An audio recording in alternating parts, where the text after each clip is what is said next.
The sky bled a deep crimson as the sun sank below the horizon, casting long shadows that twisted and warped the landscape. I had been walking for hours, the soles of my boots worn thin against the jagged rocks of the old trail. The map in my hand was a relic from another era, edges curled and faded markings almost indecipherable. It had been passed down in my family for generations, always accompanied by whispers of buried treasure and curses too vague to feel real.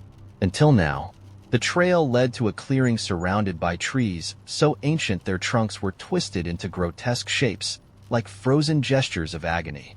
In the center of the clearing was what I had been searching for, a well covered with a heavy stone slab, its edges overgrown with moss and ivy. The air was unnaturally cold here, the kind of chill that seeped into your bones, making you question if you'd ever felt warm. The diary pages had been explicit. The treasure was at the bottom of the well. The warnings, however, were ambiguous at best. Do not call out. Do not look down too long. Do not linger once the sun is gone. My hands trembled as I tied a rope around the nearest tree, testing its strength before looping it around my waist. I was an adventurer by nature, or maybe just a fool. Either way, I couldn't leave without knowing. The first descent was uneventful, the beam from my headlamp illuminating wet stones and ancient carvings that seemed to tell a story I couldn't quite decipher. The deeper I went, the quieter the world became, as if the well swallowed sound. My ears strained for any noise, wind, water, even the creak of the rope, but there was nothing. Then, I saw it, a glint of gold embedded in the wall. My breath hitched as I reached out, fingers brushing against a small coin half buried in the stone. The texture was odd, warmer than it should have been, almost pulsating. I pried it free, and that's when the air shifted. The silence wasn't just quiet anymore.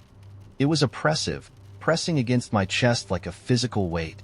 I looked up toward the pinprick of light where the clearing waited, but it felt impossibly far now, like a memory more than a destination. And then, I heard it, a whisper, faint but unmistakable, rising from below. Leave it. I froze, every muscle in my body screaming to climb, to flee, to get out before whatever was down there reached me. But curiosity, stupid, fatal curiosity, kept me rooted. Who's there? My voice echoed down the shaft, a small, trembling sound that mocked my attempt at bravery. The whisper came again, louder this time. Leave it. The rope began to sway gently, though there was no wind. I looked down, against every instinct, and saw a faint glow far below, something shifting in the depths. My mind struggled to make sense of it. It wasn't a person. It wasn't an animal. It was something else. I yanked on the rope, scrambling to climb back up, but the whispers grew into a cacophony, overlapping voices that filled the narrow space around me. The light below surged upward, moving fast, impossibly fast, and the carvings on the wall began to pulse with the same golden glow as the coin in my hand. The rope jerked violently, and I lost my grip, sliding several feet before catching myself. My hands burned from the friction, and the coin slipped from my grasp, tumbling into the abyss. The whispers stopped abruptly, replaced by a deafening silence that made my ears ring. The light below dimmed, receding like a tide, and for a brief moment, I thought I was safe. Then the walls began to close in. It wasn't immediate.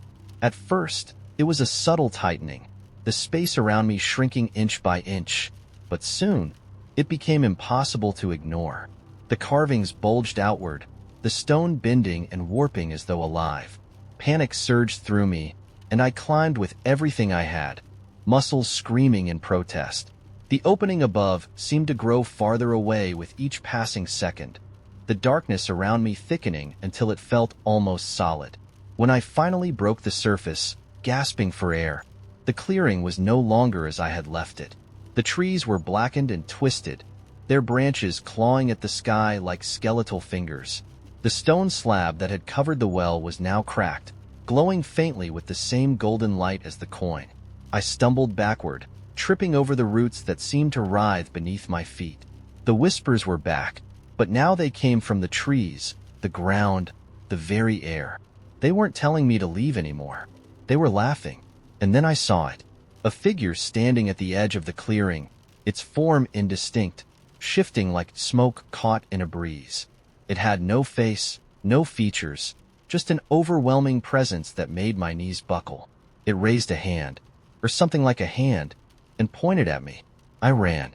I don't remember how far or how long, only that my legs felt like they would give out at any moment. When I finally stopped, I was back on the main road, my car somehow just where I'd left it, but the engine wouldn't start. In the days that followed, I tried to forget, but the whispers followed me, haunting the edges of my consciousness. The coin reappeared in my pocket the next morning, warm and pulsing like a heartbeat. And every night, I dream of the well, the figure, and the endless descent into the dark. Some treasures aren't meant to be found. Some secrets should stay buried.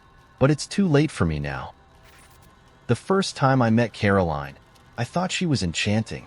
She was the kind of person who seemed to glide rather than walk, her movements effortlessly graceful. Her smile lit up the dreary coffee shop where I spent most of my afternoons working on freelance deadlines, and her laugh was a soft melody in the background. She approached me because of my laptop sticker, a vintage design of an obscure sci-fi movie. "You've seen that?" she asked, her voice dripping with amused disbelief. I glanced up, startled to find her standing there, her head tilted just enough to send her auburn hair spilling over one shoulder. "Yeah," I said, smiling sheepishly. "It's one of my favorites."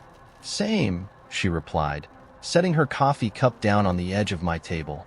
"I mean, you don't meet many people who've even heard of it, let alone loved it." She laughed lightly and added, "Maybe it's fate." The conversation flowed easily after that. Caroline had a knack for making you feel like the only person in the room, like you were special just for existing in her orbit. She was funny, sharp, and warm, and by the end of our talk, I had agreed to meet her the next day for coffee again. And so began our friendship, or whatever it was. Caroline was magnetic in every sense. Over the next few weeks, she swept into my life like a hurricane, and I willingly let her. We'd sit for hours at the coffee shop, our conversations spiraling from movies to philosophy to childhood memories. Sometimes she'd brush her hand against mine when she reached for her drink, or lean in close when she was telling a story. It wasn't flirtatious exactly, but there was something about her touch that left me both exhilarated and uneasy. Then, there was the way she knew things. Little things about me that I hadn't told her. The first time it happened, I barely noticed. We were talking about music, and she mentioned a band I'd loved as a teenager. "You used to listen to them all the time, right? I bet they got you through some tough days." I laughed and said, "Yeah. How'd you know?" She just smiled, a coy twist of her lips. Lucky guess. But it kept happening. She'd casually bring up details about my life that I couldn't remember sharing. My favorite childhood book, the way my mom used to braid my hair before school, the way I hated the sound of cicadas in summer. They weren't things you'd find on my social media, either. They were private, almost buried memories, and yet Caroline seemed to unearth them with ease. One day, as we sat in her apartment, minimalist, spotless, with an unsettling lack of personal items, I finally asked her about it. "How do you know all this stuff about me?" Her smile faltered, just for a second. "What do you mean?" "I mean, it's like, you know me better than I know myself sometimes. It's weird, isn't it?" She laughed, but it didn't reach her eyes. "You're an open book, that's all. I just pay attention." Her answer didn't sit right with me, but I didn't press. I told myself I was overthinking it. Caroline was just observant, maybe even intuitive to the point of uncanny. It was part of what made her so captivating. But then things started to feel wrong. It was subtle at first. I'd misplace my keys, only to find them neatly set on my desk in a way I never would have left them. My favorite scarf disappeared for a week before reappearing, folded perfectly, in my closet. I'd wake up in the middle of the night with the uneasy feeling that someone had been in my apartment. Even though the doors were locked, the windows bolted. I told myself I was being paranoid. Living in a new city, meeting new people, it was normal to feel a little unsettled. Caroline was the one person who made me feel grounded, and I clung to that. Until the night I couldn't. We had plans to meet at the coffee shop, but when I arrived, Caroline wasn't there. I texted her. No response. Called her. straight to voicemail. I waited for an hour before heading home, annoyed and slightly worried. When I unlocked my apartment door, I froze. The smell of Caroline's perfume hit me immediately. Light, floral, unmistakable.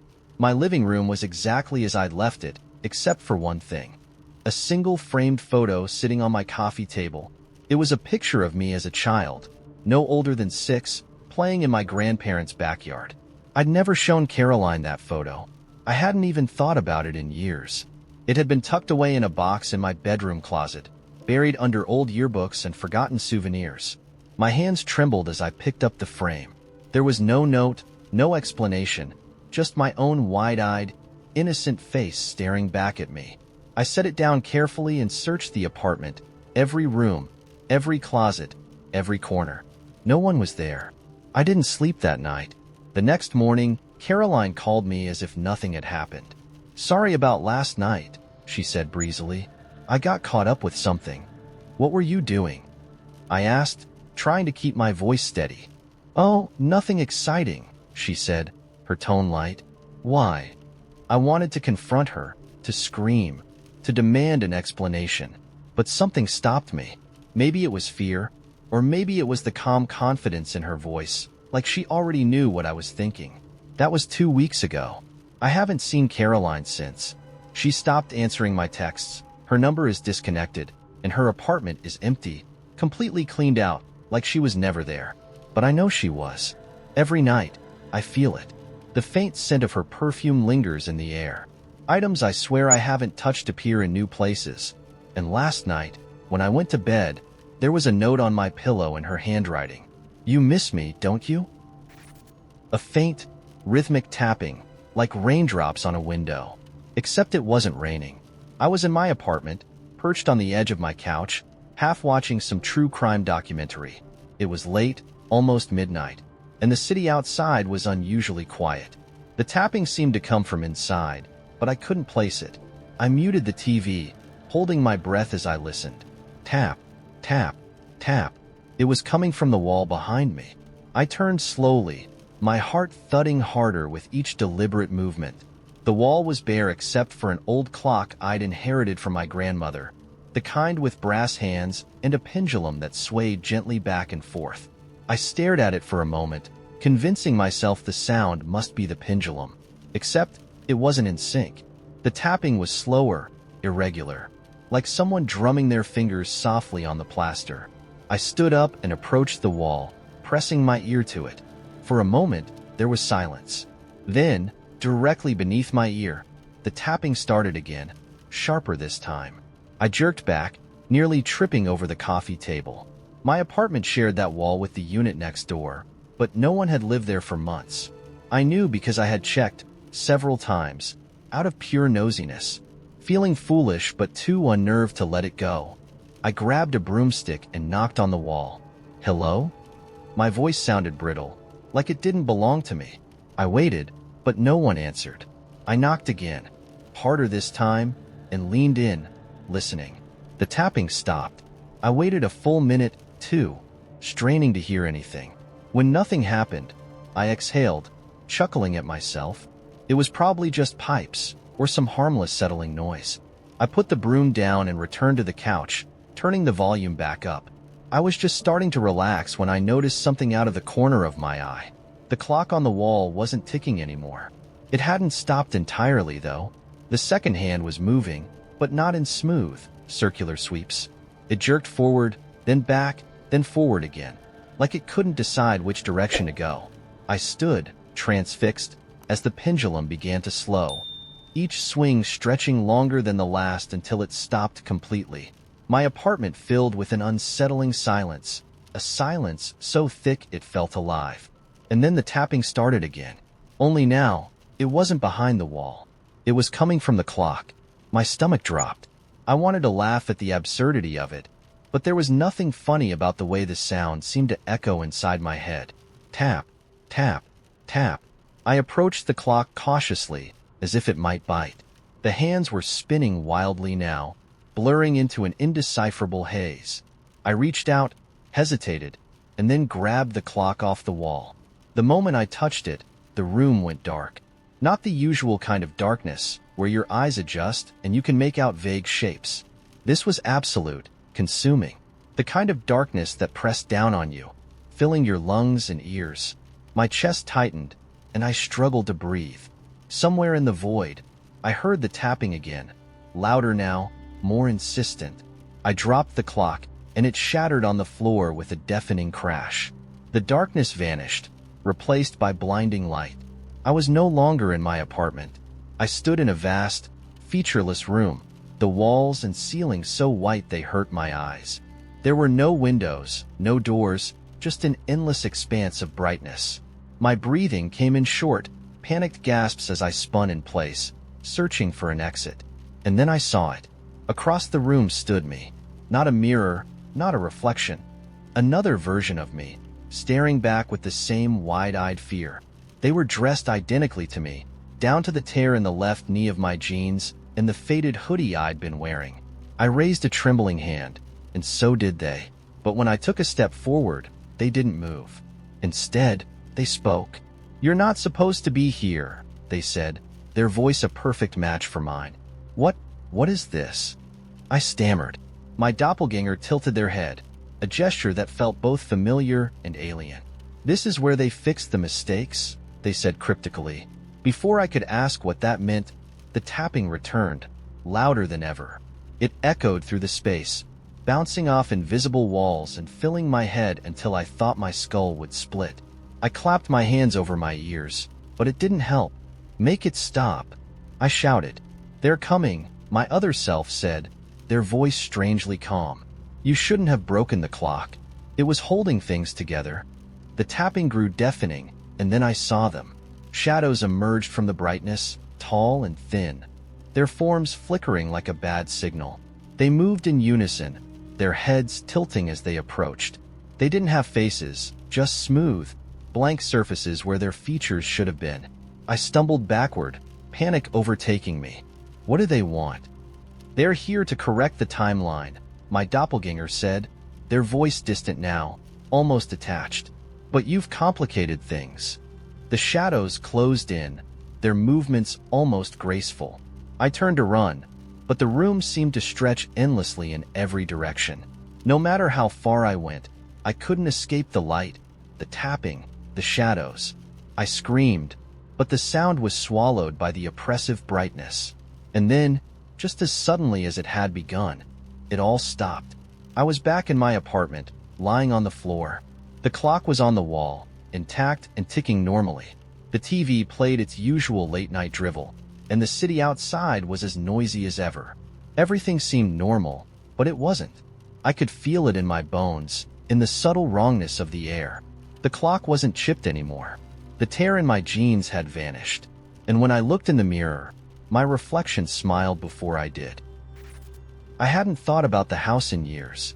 It was one of those memories you push so far back in your mind it feels like it happened to someone else, like a bad dream you outgrew. But last week, I drove past it for the first time since I was a kid, and all those buried memories came rushing back, uninvited. It's not the kind of place you forget, even if you try. It was a squat, gray house with peeling paint and a sagging porch. The kind of house that looked like it should have been abandoned years ago, but somehow wasn't. I lived 2 doors down from it when I was 8. The neighborhood was quiet, mostly retirees and young families. But the gray house was different. Nobody ever stayed there for long. Renters would move in and disappear just as quickly, and the house would sit empty for months at a time. When the Webbers moved in that summer, I remember my mom being excited. "Finally, a nice family," she said. The Webbers had a daughter named Emma, who was a year younger than me. She was quiet, shy, the kind of kid who clung to her parents at first, but once she warmed up, she had a big smile and a laugh that made you forget about everything else. We became fast friends. Emma and I spent nearly every day that summer playing in her backyard. It was small and overgrown, but we didn't care. We built forts out of sticks, chased fireflies at dusk, and dared each other to jump off the rusty swing set. But the thing we loved most was exploring the attic. The Webbers' attic wasn't like a normal attic. The entrance wasn't in the ceiling. It was through a narrow door at the end of the upstairs hallway. You had to duck to get inside, and the sloped roof made it feel like a secret hideout. Emma and I loved it. The room was filled with old trunks and forgotten furniture left behind by previous tenants. We spent hours digging through dusty boxes, pretending we were archaeologists uncovering ancient treasures. One day, we found something strange. It was a wooden box, about the size of a shoebox, with intricate carvings on the lid. The carvings looked almost like letters, but not in any language I recognized. The box was locked, but that only made us more curious. Emma was determined to open it. She said it was probably filled with jewelry or money. I thought it looked like something you'd see in a horror movie, but I didn't say that out loud. The next day, Emma showed up with a small hammer. She'd swiped it from her dad's toolbox, and we took turns trying to pry the lock open. After about 20 minutes, we heard a loud snap, and the lid popped open. Inside was nothing. At least, that's what I thought at first. But as I tilted the box, something small and shiny slid out, a key. Emma picked it up, holding it between her fingers like it was a winning lottery ticket. "What do you think it opens?" she asked. "Probably another box," I said, though I felt a strange unease as I looked at it. The key was old, made of a tarnished silver metal, and it had the same weird carvings as the box. That night, I couldn't stop thinking about the key. I had this nagging feeling, like we shouldn't have taken it. Something about the attic, the box, the key. It felt wrong in a way I couldn't explain. But Emma wasn't scared. She wanted to find whatever the key unlocked. A few days later, she did. It was another door, hidden behind a tall bookshelf in the attic. We hadn't noticed it before because the shelf was heavy, and it didn't look like it had been moved in years. But Emma spotted a gap in the wall and insisted we push the shelf aside. Behind it was a narrow door, the kind you'd see in a fairy tale. It was small, barely big enough for a child to crawl through, and it had the same carvings around the frame as the box and the key. Emma grinned as she pulled the key from her pocket. "It's like a secret passage," she said. "I don't think we should," I muttered, my stomach twisting in knots. "Don't be a baby," she teased, sliding the key into the lock. It turned with a soft click, and the door creaked open. Beyond the door was darkness, an inky blackness so complete it felt alive. I expected to see another room or maybe a crawl space, but there was nothing, just black. Emma grabbed the flashlight we'd left on the floor and shone it inside, but the beam disappeared as if swallowed by the dark. "Cool," she whispered, her voice tinged with awe. I wanted to leave, to slam the door shut and run out of that house, but Emma leaned closer, her face inches from the doorway. "Hello," she called. At first, there was no response, but then, from somewhere deep within the blackness, came a sound. It was faint, like a whisper, but it was there. A voice, low and distorted, said something neither of us could understand. Emma looked back at me, her eyes wide, and for the first time, she seemed scared. "Close it," I said. "Close the door." But before she could move, something reached out of the darkness.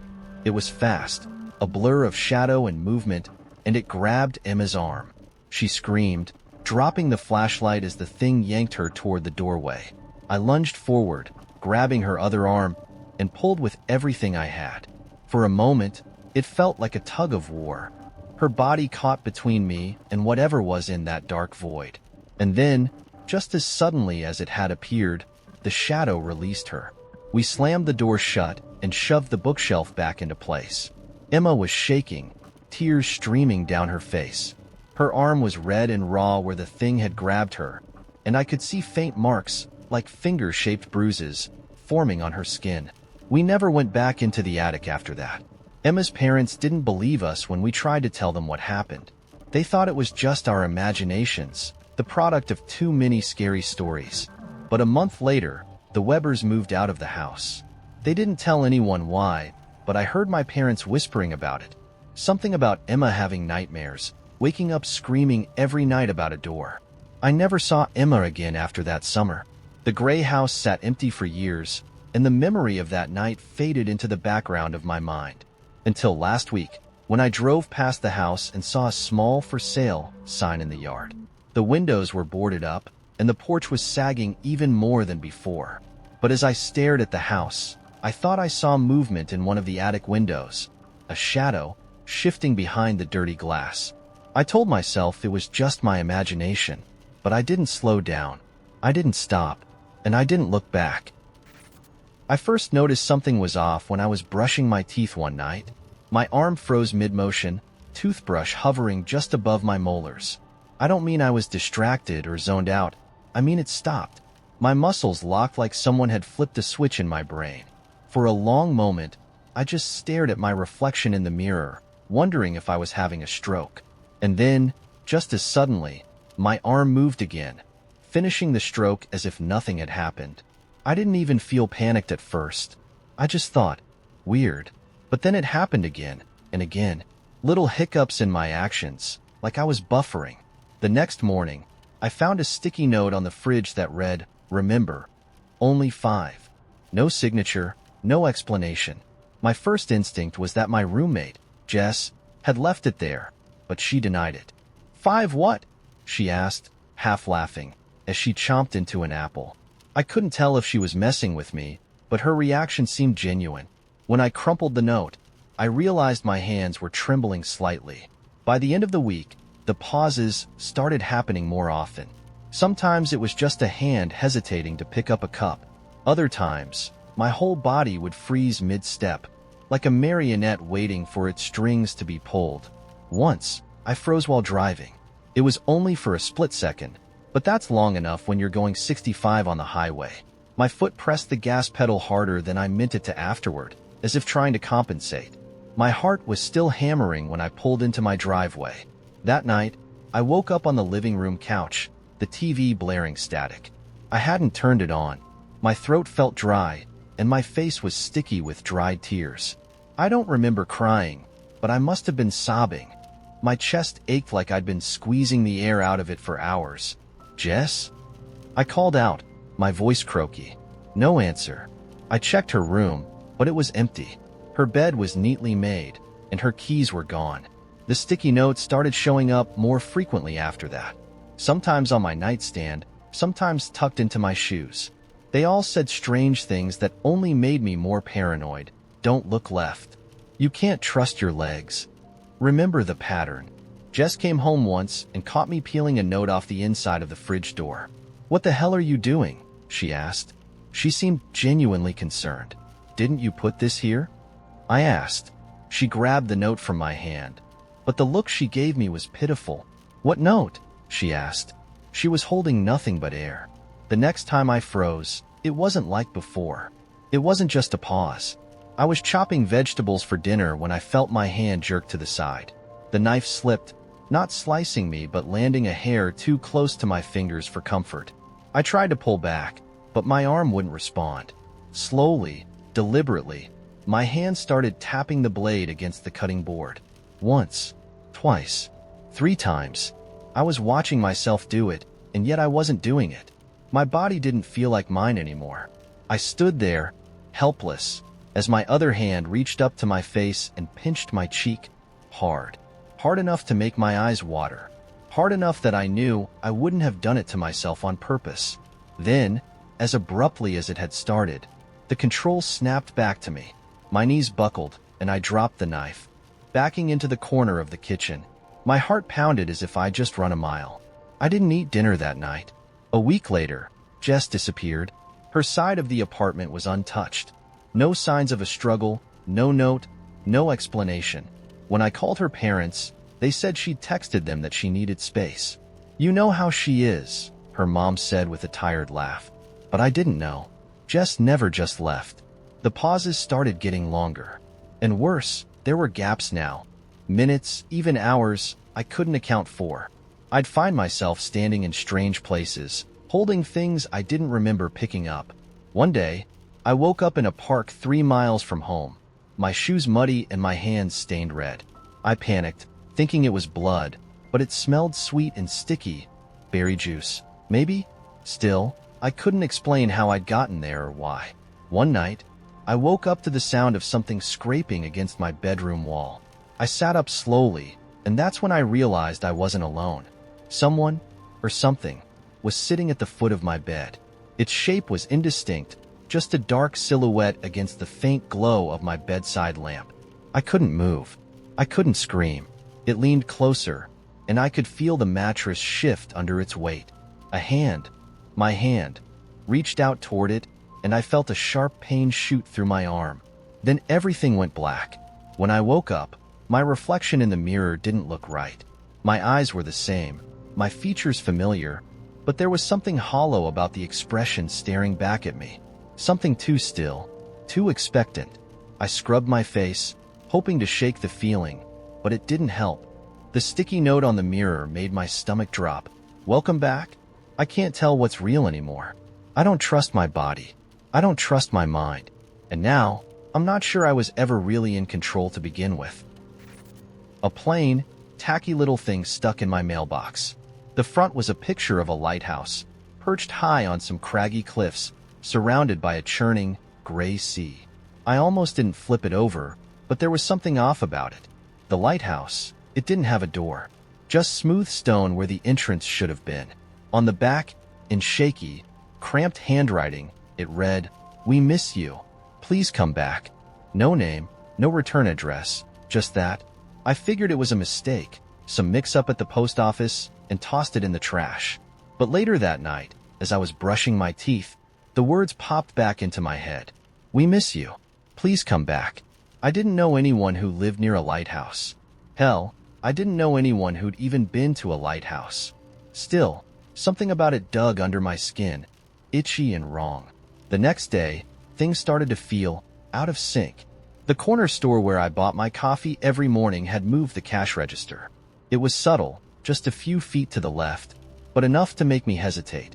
The cashier, Becky, gave me a weird look when I commented on it. "It's always been there," she said. Her voice was flat, like she didn't even hear herself speaking.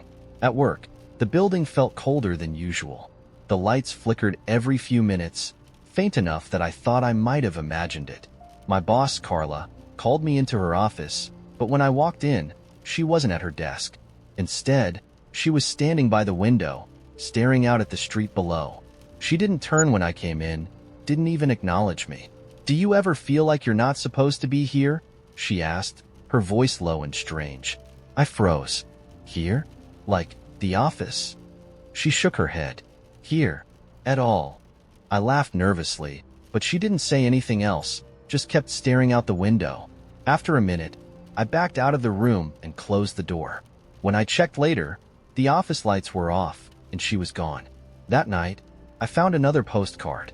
This one was stuck to my front door, taped there like some kind of warning.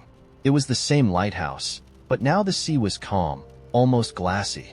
On the back, the message read, "It's not the same without you." I stared at it for a long time, my fingers going numb from gripping the paper. My apartment felt too quiet, the air too still. When I finally fell asleep, I dreamt of the lighthouse. I was standing at the base of it, staring up at the towering, doorless structure. The waves crashed against the rocks, but there was no sound. Just silence, stretching out like a taut wire. The next morning, I woke up to the smell of salt. My sheets were damp, and my skin itched, like I'd been swimming in the ocean. There was sand in my shoes by the door, even though I hadn't been near a beach in years. I called my mom. She'd always had a way of talking me down when I was spiraling, but when she picked up, her voice was distant, almost robotic. "Hi, sweetie," she said too quickly.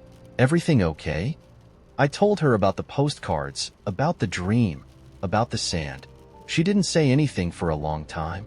Then, in a voice so quiet I almost didn't catch it, she said, "You shouldn't have left." The line went dead. That's when I started noticing the people. At first, it was just flashes. Someone standing too still at the bus stop. A man in a suit who turned his head just a fraction too slowly as I passed. But they were everywhere, watching me. Their faces were normal at first glance, but if I looked too long, something shifted. Their features blurred, like oil on water, and their eyes, they didn't blink. By the time I found the third postcard, I wasn't sleeping anymore. This one was wedged under my pillow. The lighthouse was shrouded in mist now, almost completely hidden, but in the corner of the frame, there was a figure. Small, barely visible, but unmistakably standing at the top of the lighthouse. On the back, the handwriting had grown larger, Messier. "You don't belong there. Come home." I didn't know what home meant anymore. My apartment? The city? My skin? None of it felt right. The walls seemed to close in on me. The floors tilted slightly when I walked, and the air felt heavy, like breathing through wet cotton. I decided to leave, packed a bag and drove west, as far as I could go. But the further I drove, the more the world seemed to shift around me. The roads didn't lead where they were supposed to. Signs pointed to towns that didn't exist, and when I stopped at a diner to ask for directions, the waitress just stared at me with that too smooth face and said, "You should go back.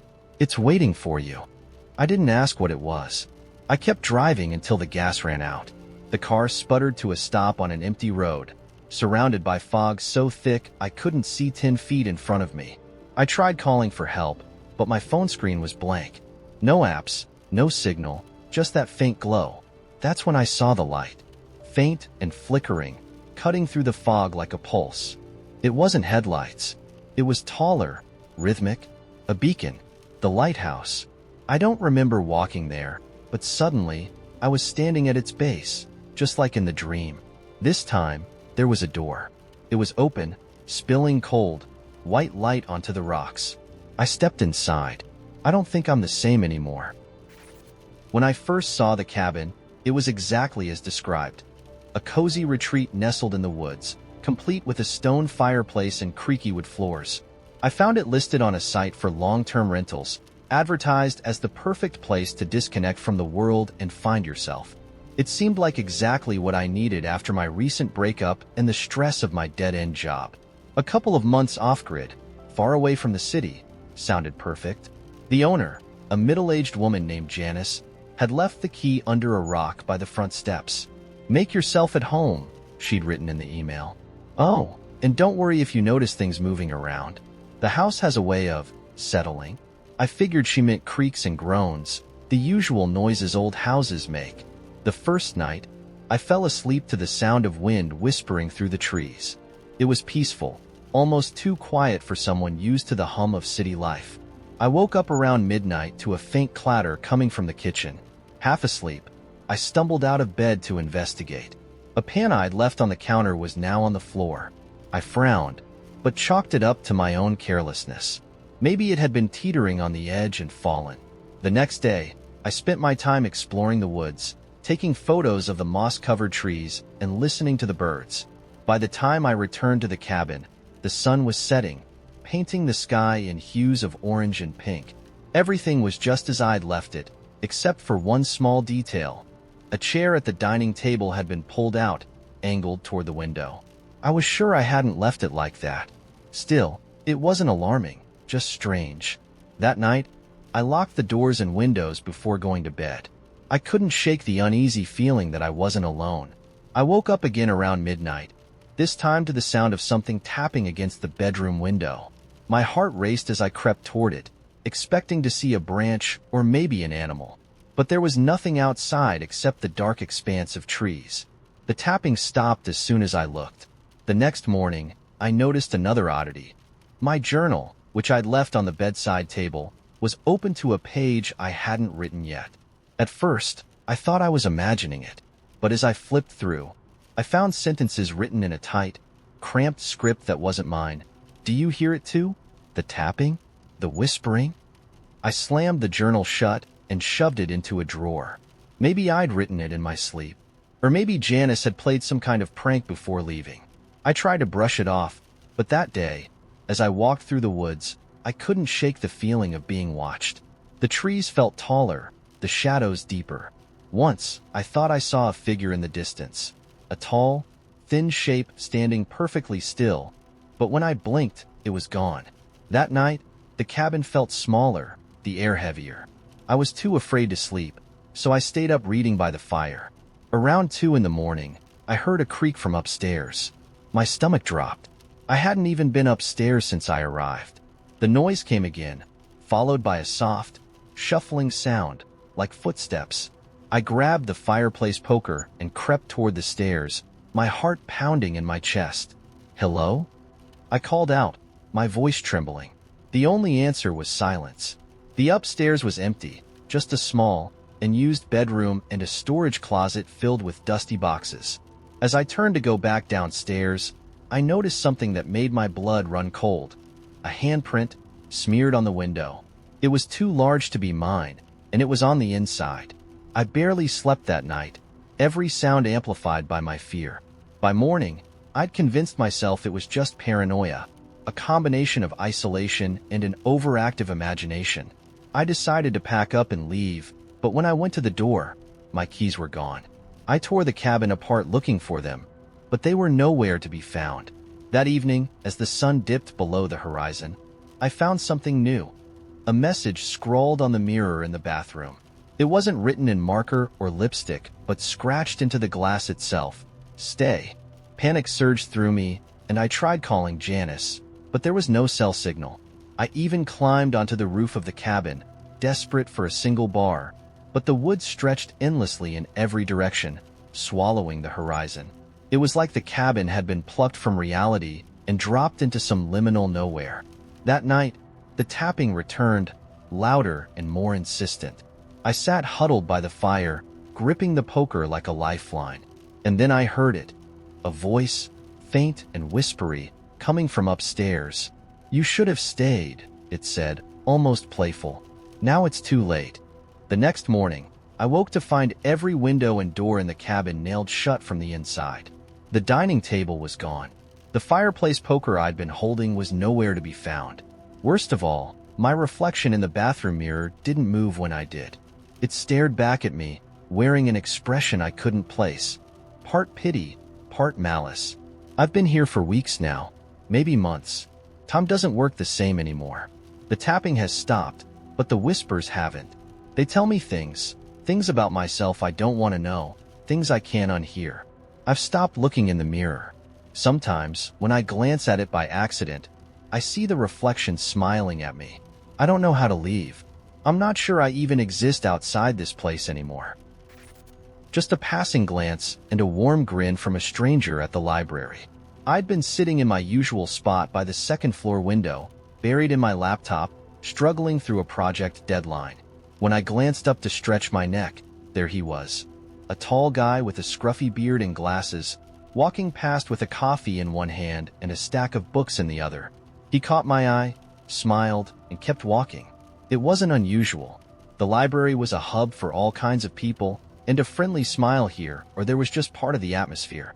But what struck me was the fleeting feeling of familiarity, like I'd seen him somewhere before. I brushed it off and went back to work. The second time I saw him was 2 days later at a farmer's market on the other side of town. I was inspecting some ridiculously overpriced honey when I felt someone's gaze.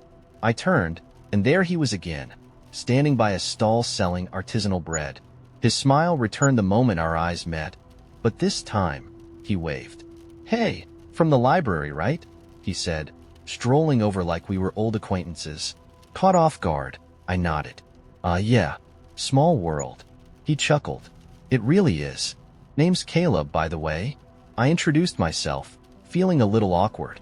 We chatted for a few minutes, small talk about the weather and his recommendation for sourdough bread, and then we parted ways. It felt harmless. A little strange, maybe, but harmless. Over the next few weeks, Caleb started popping up more and more.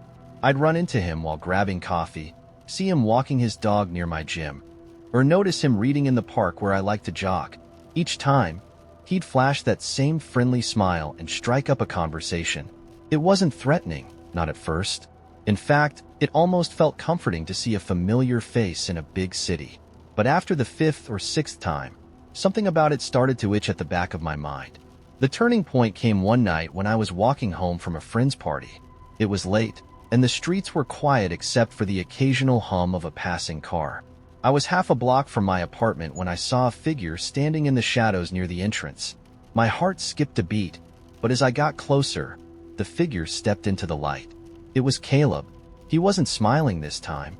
Instead, he looked almost sheepish. "Oh, hey," he said, shoving his hands into his pockets. "Didn't mean to scare you. I was just in the area." My skin prickled. It wasn't a lie that someone could coincidentally end up near my building, but it didn't sit right. "It's pretty late," I said, my voice coming out sharper than I intended. "Yeah, I know.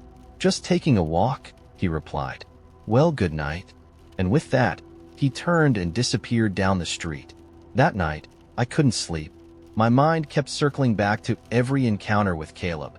Each time I tried to tell myself it was just a coincidence, my gut screamed otherwise. The next morning, I woke up to find an envelope slid under my door. Inside was a single Polaroid photo of me, sitting in the library. My stomach turned as I stared at it. There was no note, no explanation, just the photo. I went to the building manager and asked about security footage, but the cameras in the hallway had been malfunctioning for weeks. Typical. I considered calling the police but stopped myself. What would I even tell them? That a guy I'd casually talked to a few times had left a photo? It wasn't exactly a smoking gun. I started paying closer attention after that. I switched up my routines, took different routes to work, and avoided the library entirely. For a while, it worked. Weeks passed without a single sign of Caleb. I began to think I'd overreacted, that maybe the photo had been someone else entirely, or some weird prank I didn't understand. Then came the day of the elevator. I was coming back from work, exhausted and ready to collapse into bed. As I stepped into the elevator of my apartment building, my heart sank. Caleb was already inside. He was standing in the corner, holding a plastic bag filled with what looked like takeout. "Hey there," he said, his voice casual. "Long time no see."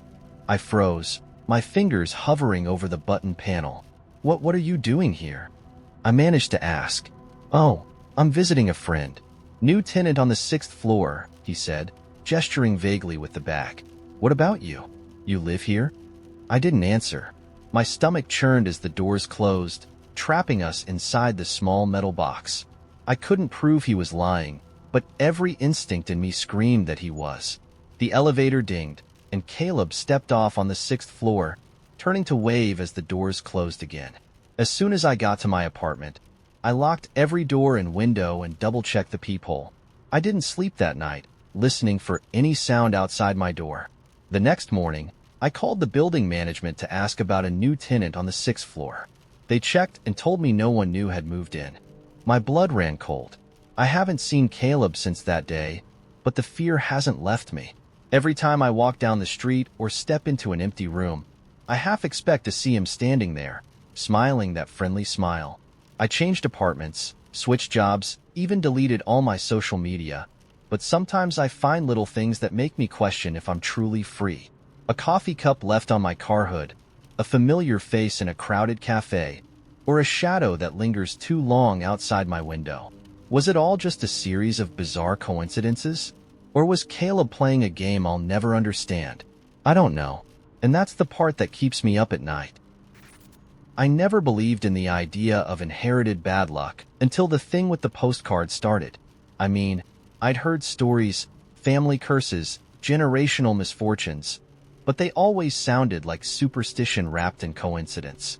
Then, after my mom passed, I found the shoebox in her closet. It was filled with postcards, dozens of them, all blank except for the same scrawled sentence on the back. "When you see it, you'll understand." At first, I thought they were a weird art project or a forgotten hobby. My mom was quirky like that. She'd collect random things, vintage maps, porcelain owls, carnival tokens, and never explain why. But as I flipped through the stack, a chill crept over me. The postcards weren't from different places like I'd assumed. They all showed the same scene. A narrow dirt road winding through a dark forest, the trees so tightly packed they seemed to lean in like they were listening. The sky above was always gray, heavy with the promise of rain. There was no caption, no name of a town or park, just the same scene repeated over and over. And on the back of every card, the same handwriting. It wasn't hers. I asked my older sister about them the next day. She went pale when I described them. "You found those?" she asked, her voice barely above a whisper. "Yeah. Why? Do you know where they're from?" She hesitated, then shook her head. "Mom always said not to touch them, that they weren't ours to keep." "What does that even mean?" I pressed, but she clammed up, refusing to say anything more. That night, I dreamed of the road. It was exactly like the postcards, except now I was standing on it. The air was damp, and the trees loomed over me, their twisted branches forming jagged shapes against the dim sky. I could feel the weight of their silence, like they were waiting for something. Somewhere in the distance, I heard the faint crunch of footsteps. I turned to look but woke up before I saw who or what was there. The dreams continued every night. Always the same road. Always the same oppressive stillness. Sometimes I thought I saw movement between the trees, a flicker of something too fast to catch. Sometimes I heard whispers, low and guttural, just beyond my hearing. By the third night, I was waking up drenched in sweat, my heart racing like I'd been running for my life. I should have thrown the postcards away, burned them, maybe, but I couldn't bring myself to do it. Part of me was curious, obsessed, even.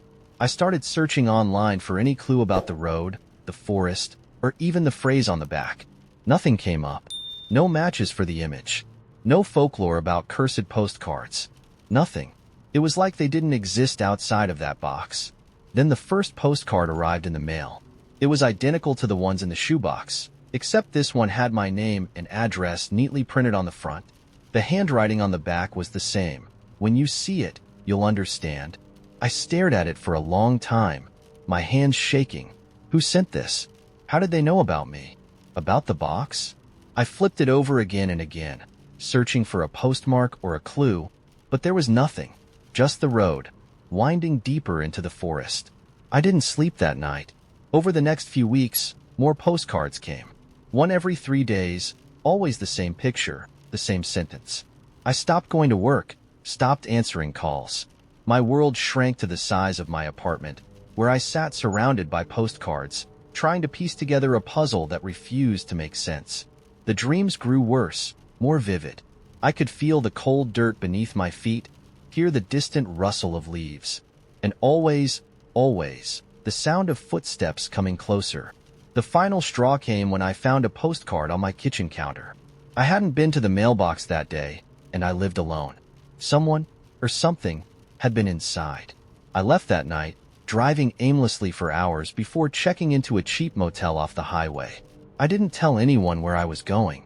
I just needed to get away, to put distance between me and those damned postcards. But when I woke up the next morning, there was one waiting for me on the nightstand. That's when I realized I couldn't run from it. The dreams weren't dreams anymore. I'd wake up with dirt under my nails, scratches on my arms. One morning, I found leaves tangled in my hair. It was like part of me was slipping into that forest every night, dragged closer and closer to whatever waited at the end of the road. I decided to confront it. I didn't know how, but I figured if this thing wanted me to understand so badly, I'd let it show me. That night, I left the postcards spread out on the floor, sat in the center of them, and waited. At some point, I must have fallen asleep. When I opened my eyes, I was standing on the road. Only this time, it wasn't a dream. The air was colder than I'd imagined, and the forest felt alive in a way that set every nerve in my body on edge. I looked down and realized I was barefoot, the dirt freezing against my skin. Ahead of me, the road stretched endlessly into the gray horizon. I walked. The footsteps started again, louder now, keeping pace just behind me. I didn't dare look back. The whispers grew clearer, a low, guttural language I couldn't understand but somehow knew was meant for me. The trees seemed to move, their branches twisting into shapes that resembled faces. Angry, mournful, pleading. The road ended abruptly at a clearing. In the center stood a tall, black obelisk, its surface covered in carvings that pulsed faintly with an inner light. As I approached, the whispers rose to a deafening roar, and I finally understood. It wasn't a warning or a threat. It was a question. The carvings shifted, forming words I could read. Will you take her place? I thought of my mother, the box of postcards, the weight she'd carried all those years, and I realized what the curse truly was. I said yes. I woke up in my bed, the shoebox gone. The postcards, the dreams, the forest, they're all gone now. But every few nights, I catch myself staring at the mailbox, waiting, wondering when the road will call someone else. It was a Tuesday when the stars rearranged themselves. I wouldn't have noticed if it weren't for my cat, Fergus, yowling at the window like something out there had offended him. He never did that. He was more of a food and sleep enthusiast, not prone to dramatics. But that night, his fur bristled, and his tail puffed up as he growled at the sky. I followed his gaze out the window, expecting nothing unusual. The city lights washed out most of the stars on a good night, but tonight was different. A bright constellation had formed above the skyline, distinct and deliberate. It looked like a spiral, tightly coiled, with one star at the center blinking a deep, crimson red. I stared at it for a while, thinking maybe it was some kind of celestial event. A comet, maybe? An elaborate prank by an astronomy club? The next morning, the stars were still visible. Not faint, not fading, but hanging in the daylight sky like they belonged there. People noticed. The news couldn't stop talking about it. Astronomers were baffled. Conspiracy theorists were thriving, and every single social media post had a picture of that red star at the center. Some people were scared, others curious, but most just shrugged it off. Weird things happen sometimes, right? But then the loop started. Small, subtle at first. The first one happened at the coffee shop near my office. I was in line, scrolling through my phone, when the woman ahead of me dropped her wallet. I leaned down to pick it up for her, and when I handed it back, she smiled. "Thank you." I'd lose my head if it wasn't attached. I didn't think much of it until the same woman dropped her wallet again. Same spot in line. Same exact smile. Same phrase. "Thank you."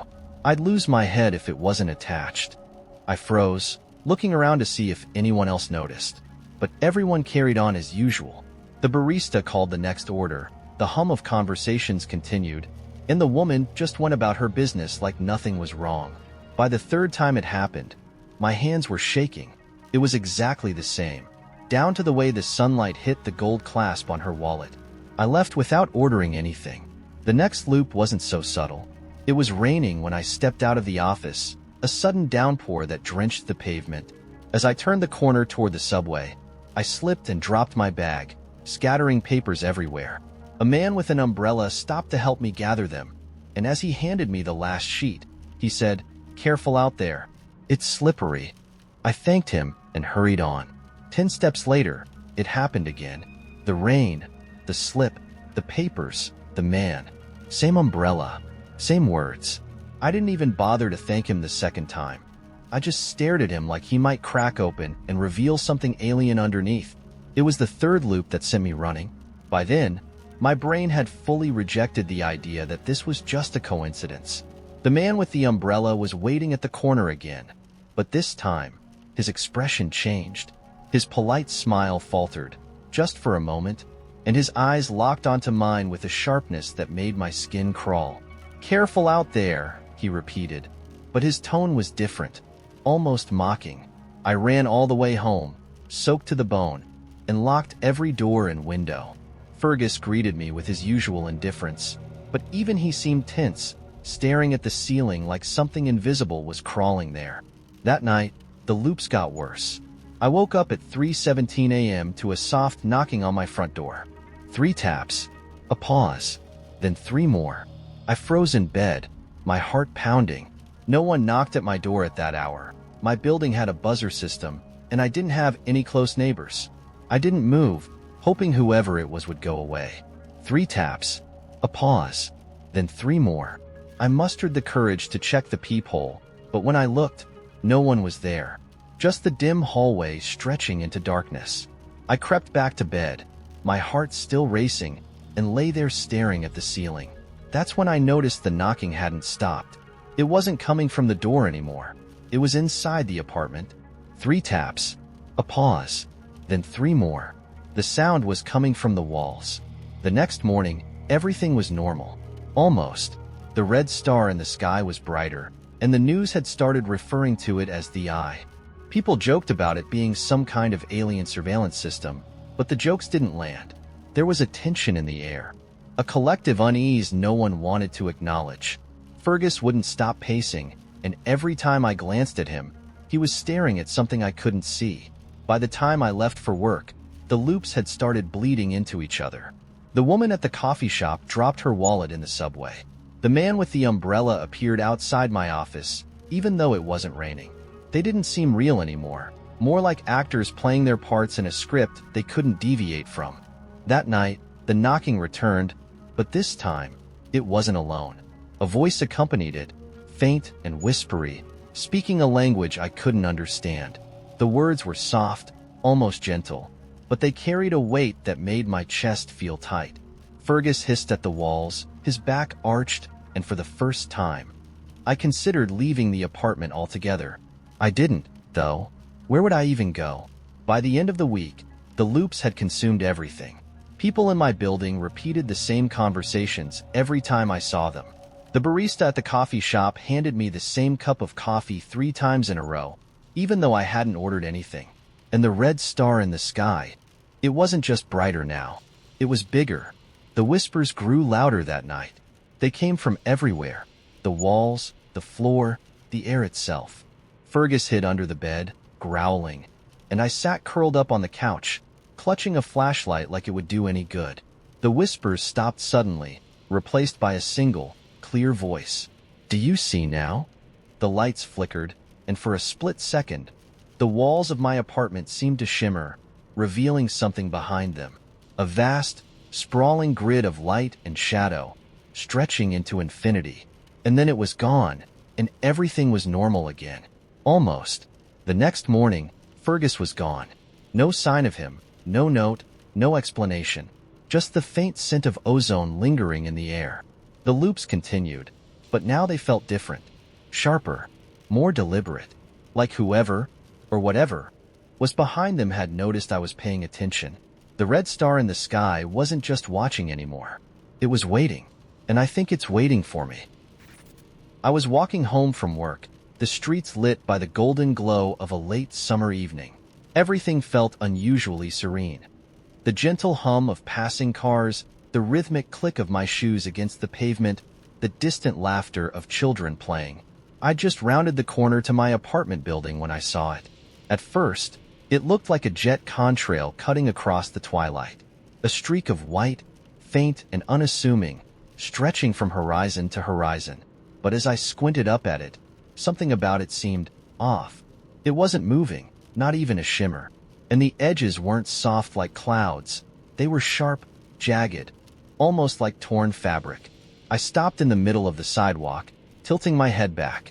The crack, if that's what it was, seemed to ripple faintly, as though the sky itself were made of water and someone had thrown a stone into it.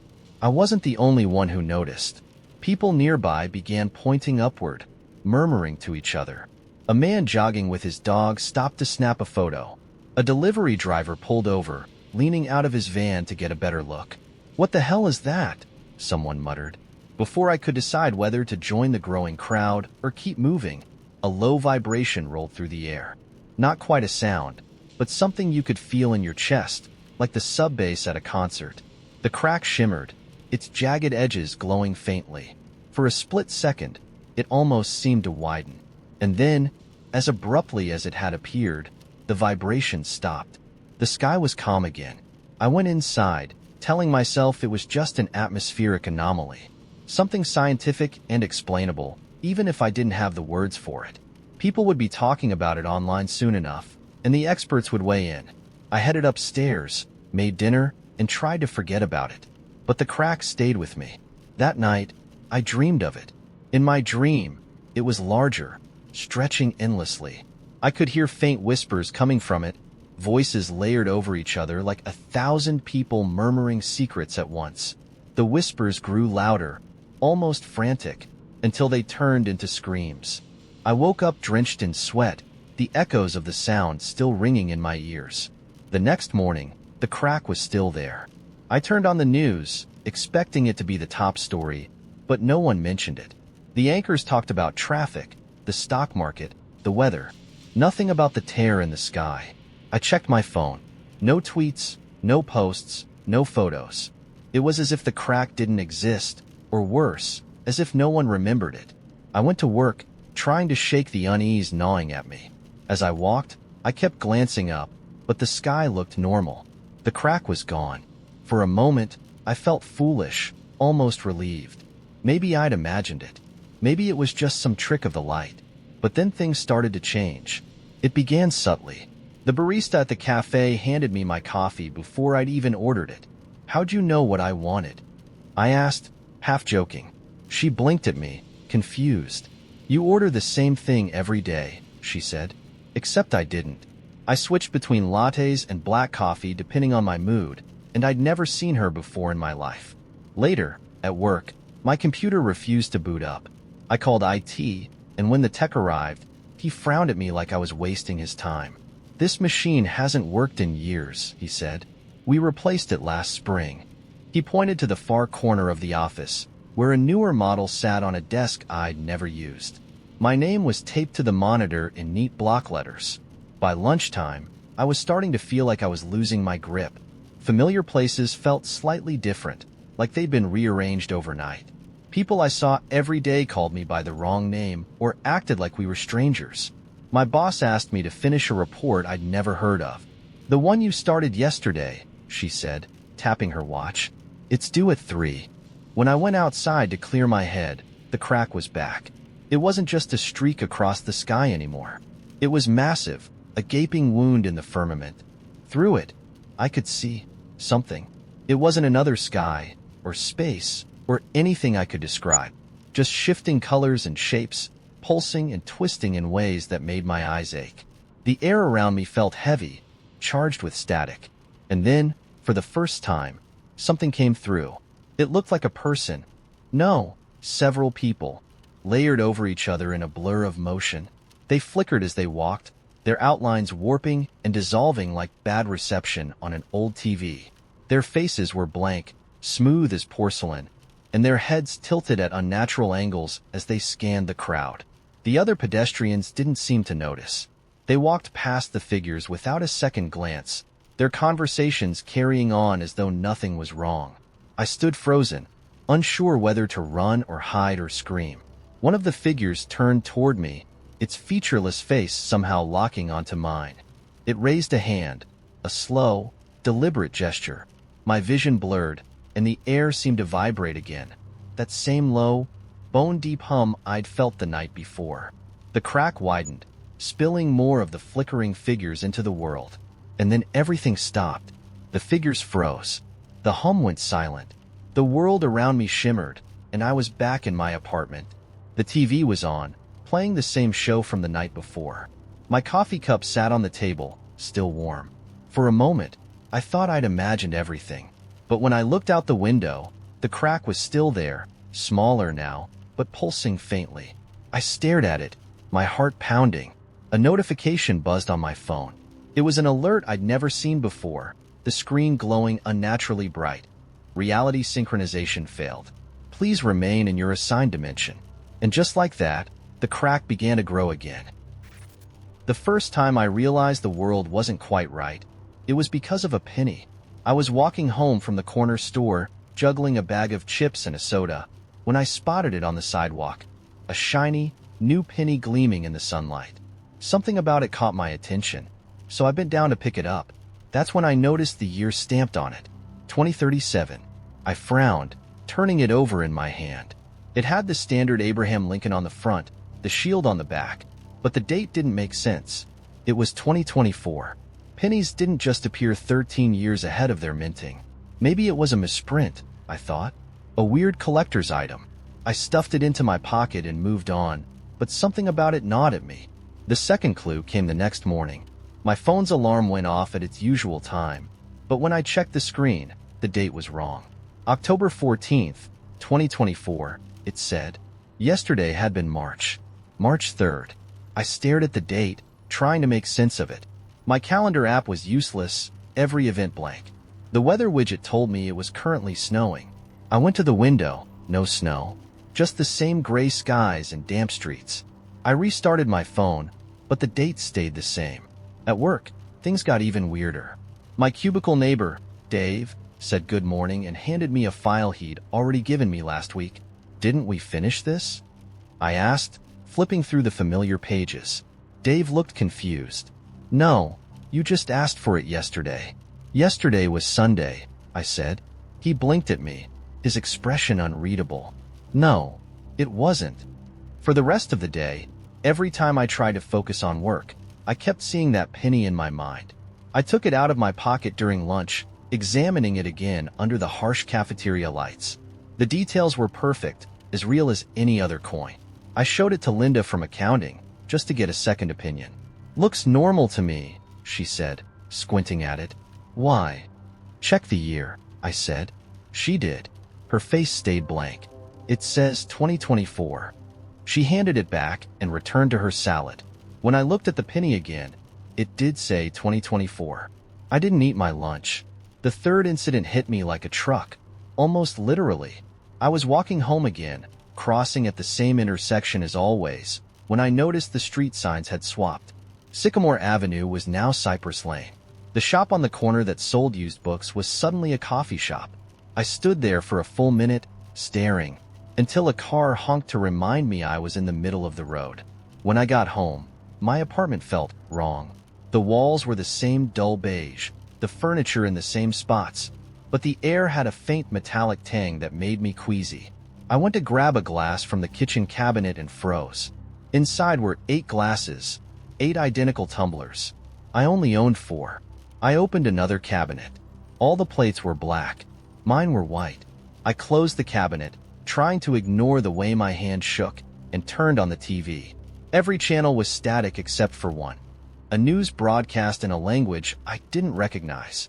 By the time the glitches started bleeding into my dreams, I was desperate. I dreamt of the penny rolling endlessly down a long, dark hallway, its clinking echoing off unseen walls. In another dream, Dave was there, sitting at my desk, staring at me with those same blank eyes he'd had in the cafeteria. "Don't look too closely," he said, over and over, his voice layered with static. When I woke, my bed was facing the wrong wall. It was impossible to explain to anyone without sounding crazy. I tried my mom first, over the phone. "You're just stressed, honey," she said, her voice warm but distant. "Get some sleep." I could hear the clicking of her knitting needles in the background, a soothing rhythm. Except my mom didn't knit. She told me 1,000 times how she hated it, how the needles hurt her wrists. I hung up before I could start screaming. The world around me began to unravel faster. My favorite bar down the street disappeared one night, replaced by a hardware store. My reflection in the mirror lagged a second behind my movements. People I didn't know waved to me on the street, calling me by a name I didn't recognize, Michael. The penny showed up again, rolling out from under my couch one evening. This time, the date was 2050. I threw it out the window, but when I turned back, it was sitting on my coffee table. I started yelling, demanding to know who was messing with me, but of course, there was no answer. That night, I dreamt of doors, hundreds of them, lining a long corridor that stretched into forever. Every door had a brass handle shaped like a lion's head. When I reached for one, the lion roared, and I woke up on the floor of my bathroom, my hands covered in water that smelled faintly of iron. The final straw came when I decided to run. I packed a bag, threw it into my car, and started driving. I didn't know where I was going, but I knew I had to get away. But the further I drove, the stranger things got. The roads twisted in impossible ways, looping back to the same gas station no matter which turn I took. The signs were in different languages. Some of them weren't even letters, just shapes. And then, at mile marker 43, I saw him. A man in a dark suit, standing perfectly still on the side of the road. His face was obscured, but I could feel him watching me. I slammed the brakes, skidding to a stop. When I looked back, he was standing directly in front of my car. "Not yet," he said, his voice deep and resonant, like a bell tolling underwater. I blinked, and he was gone. The world hasn't stopped shifting since then. My apartment is different every time I return to it. Sometimes the walls are blue, sometimes green. Once, they were glass, and I could see the street below like I was floating. The penny shows up everywhere now, in my shoes, my fridge, even under my pillow. The year keeps changing, 2099, 2147, 3012. I don't throw it away anymore. What's the point? Some nights, I hear the lion knocker roaring outside my door. I haven't opened it yet. I'm not sure I ever will. The first time I saw her, I didn't think much of it.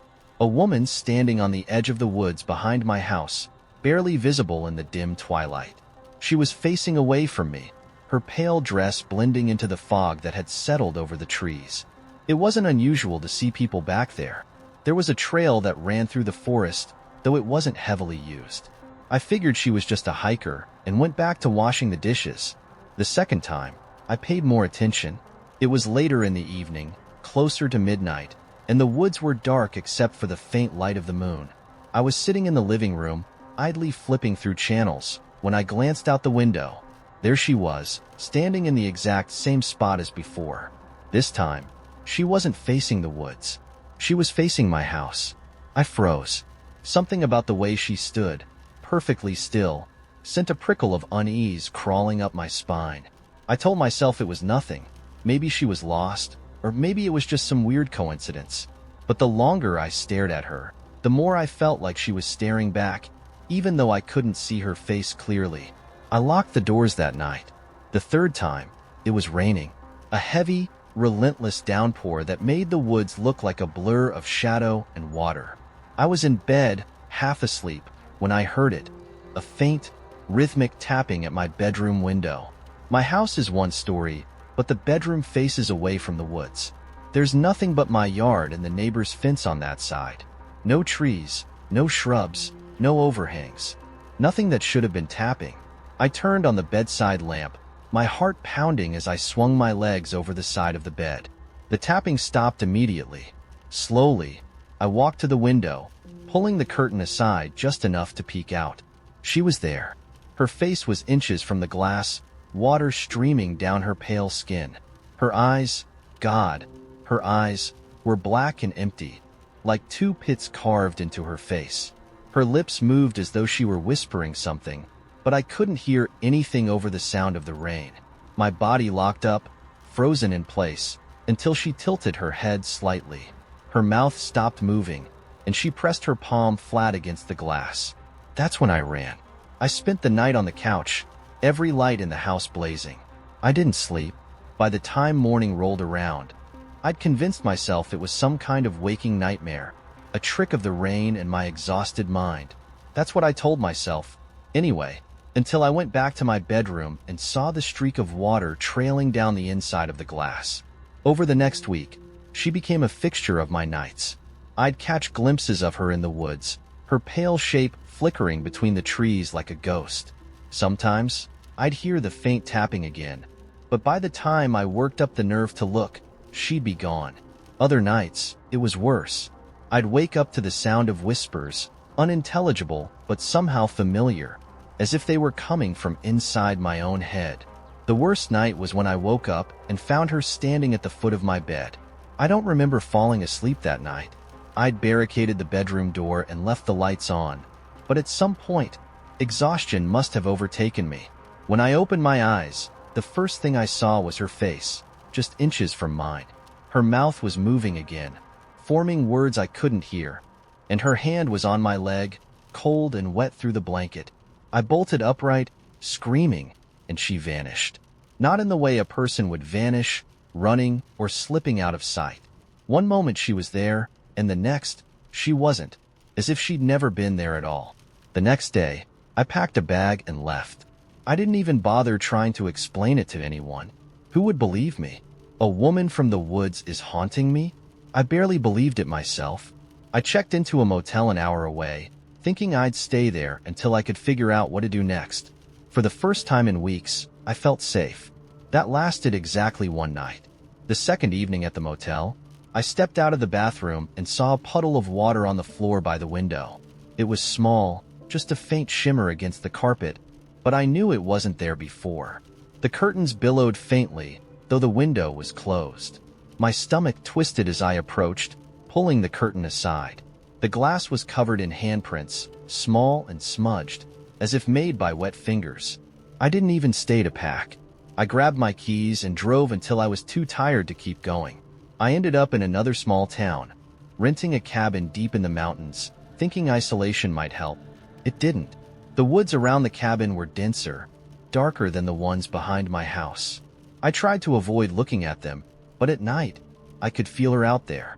The whispers returned, louder this time, no longer just inside my head. They echoed around the cabin, slipping through the cracks in the walls, until it felt like the whole building was breathing with her voice. Yesterday, I found a trail of wet footprints leading from the front door to the bedroom. There was no rain, no snow, nothing that could explain them. They stopped abruptly at the edge of my bed, where a single, damp handprint marred the blanket. Tonight, I'm writing this as the whispers grow louder. They're coming from all around me now, words I can't quite make out, but I know they're meant for me. I don't know what she wants, but I know she's getting closer. The cabin door is locked. The windows are barred. None of it matters. I can feel her just outside, waiting, and this time, I don't think she's going to leave.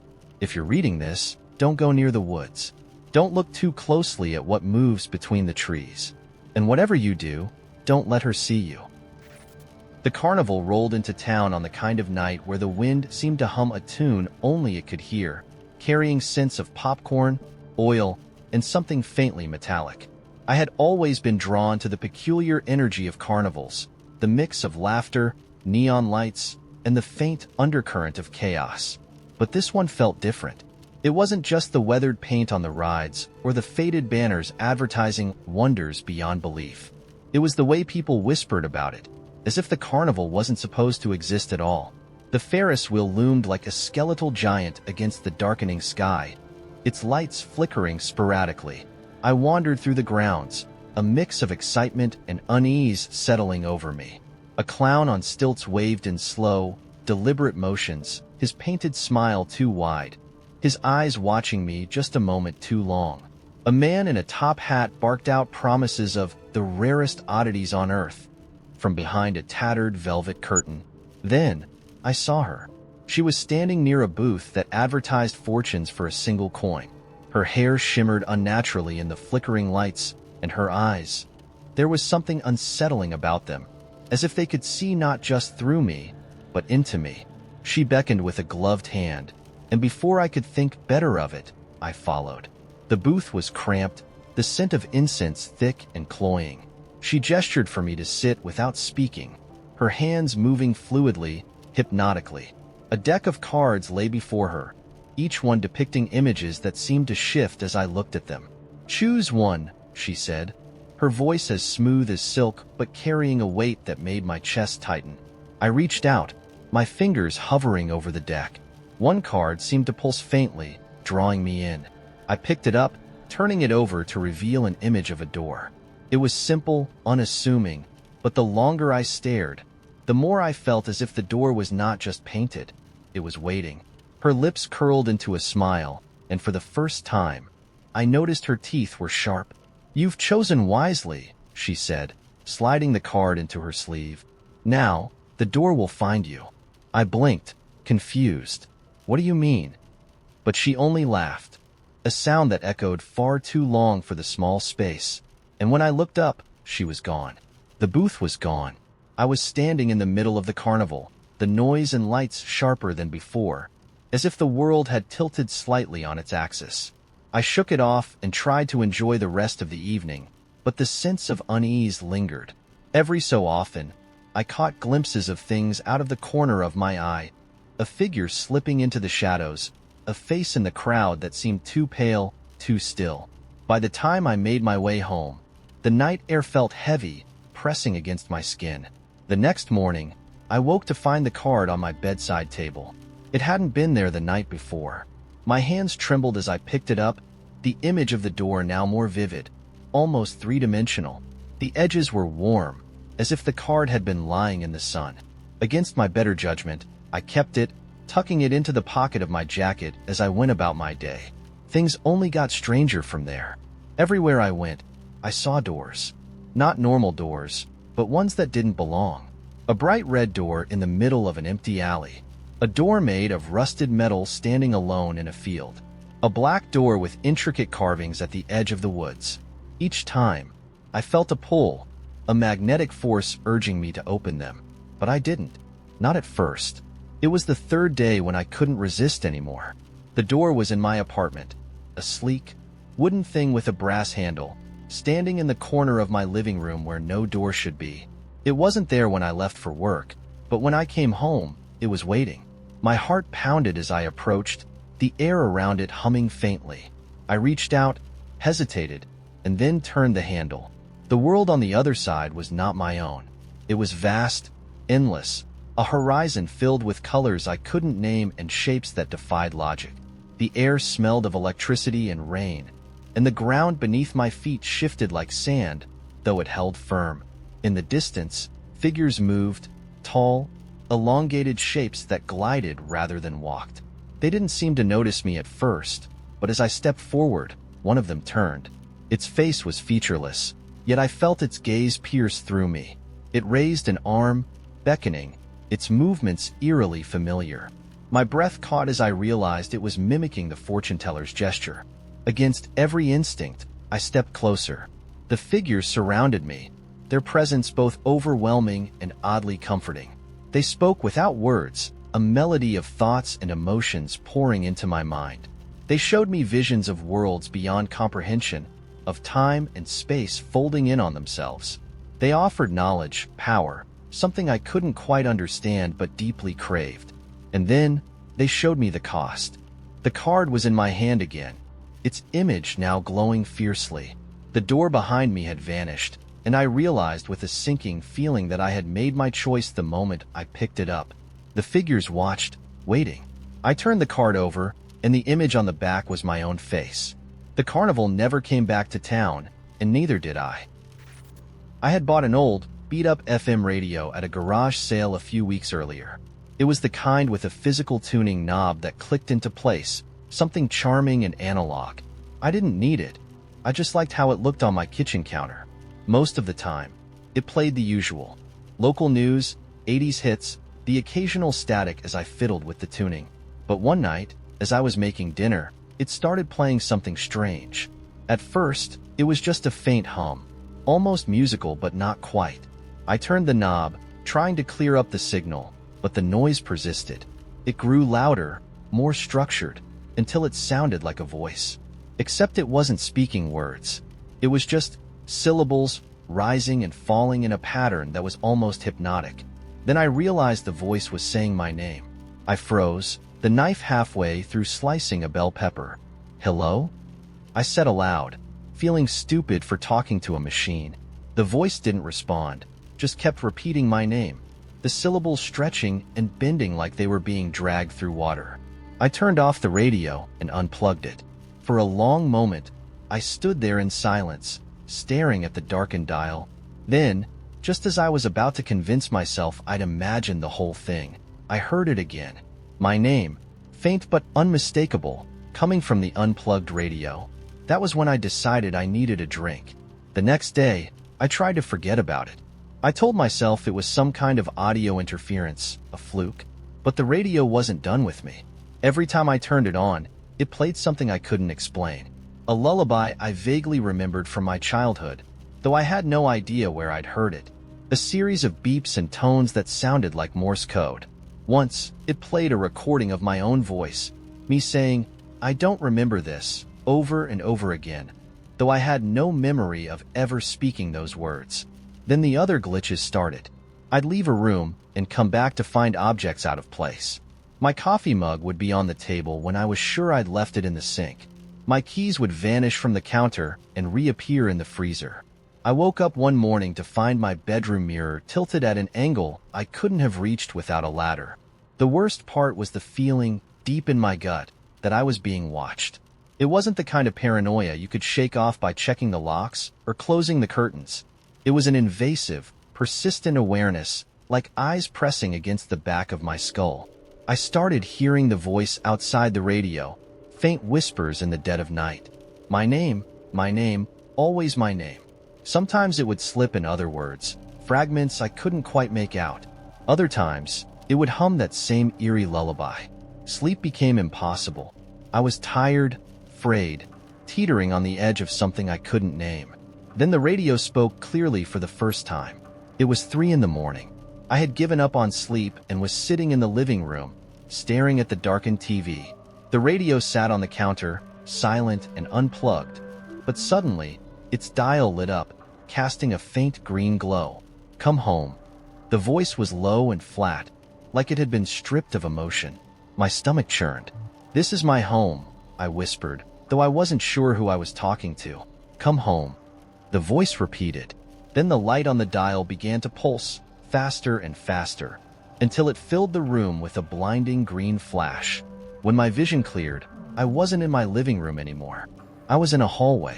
It stretched endlessly in both directions, the walls and floor made of smooth, black glass. My reflection stared back at me from every surface, warped and fragmented. The air was cold, carrying a faint metallic tang, and the only light came from thin white lines tracing the edges of the walls. "Hello?" I called, my voice swallowed by the emptiness. The radio's voice answered, distant but distinct. "This is where you belong." I walked, not knowing where I was going or what I was looking for. The hallway seemed to shift as I moved, the reflections twisting and multiplying. I thought I saw movement out of the corner of my eye, but every time I turned, there was nothing there. Then I saw it, a door. It was the only break in the endless black glass, a rectangle of soft, glowing white light. It felt like it was waiting for me. I hesitated. The hallway behind me seemed to stretch farther, the reflections darkening, growing less like me and more like something else, something hungry. I took a deep breath and stepped through the door. On the other side was my kitchen. The same knife sat on the cutting board, half a bell pepper still on the counter. The radio was silent, its dial dark. For a moment, I thought I'd imagined the entire thing. Then I noticed the reflection in the window. It was me, or it looked like me, but there was something off. The angle of the shoulders, the curve of the mouth, the way the head tilted ever so slightly. It was standing completely still, even as I moved. My chest tightened. The reflection smiled. I grabbed the radio, ran to the nearest dumpster, and threw it in. But it didn't matter. The glitches kept happening. The feeling of being watched never left. Some nights, I see the other me in the reflection, standing just a little closer than it should be. And sometimes, when everything is quiet, I hear the voice again. "Come home." It was tucked behind a stack of old books in my living room, one I hadn't touched in years. I was cleaning out the shelves on a lazy Sunday, hoping to make some space, when the photo slipped out and fluttered to the floor. The moment I saw it, a chill ran down my spine. It was a picture of me standing in a place I didn't recognize. The background was a dense forest, trees towering high and their branches weaving together to block out most of the light. I was wearing clothes I didn't own, a dark jacket with strange symbols embroidered on the sleeves. My expression was blank, almost vacant, and my hands were smeared with something dark. It could have been mud, but something about the texture made me think it wasn't. The thing is, I don't take photos. I haven't in years, and I definitely didn't remember ever being in that forest. At first, I told myself it had to be a prank. Maybe someone had photoshopped my face onto the picture as a joke. But the more I looked at it, the less sense that explanation made. The details were too vivid. The light caught my hair exactly the way it does in the morning. The scar on my left hand, from where I'd cut myself opening a can as a teenager, was clearly visible. This wasn't a doctored image. This was real. I flipped the photo over. On the back, scrawled in shaky handwriting, were the words, "You were here. Don't come back." I felt a sudden urge to throw the photo away, to burn it or rip it to pieces. But something stopped me. Instead, I slipped it into a drawer and tried to convince myself it didn't matter. It wasn't real. It couldn't be. That night, I dreamed of the forest. I was standing in the same spot as the photo, surrounded by towering trees. The air was thick with mist, and the ground beneath me was soft and spongy, like it had just rained. Somewhere in the distance, I heard whispers. They were faint at first, like the sound of wind moving through leaves, but they grew louder, more distinct. The voices weren't speaking English or any language I recognized, but somehow I understood them. They were calling my name. I woke up drenched in sweat, my heart pounding. The whispers lingered in my ears, faint echoes that didn't fade even as I sat up and turned on the light. For a moment, I thought I could still smell the forest, a mix of damp earth and something sharper, like ozone before a storm.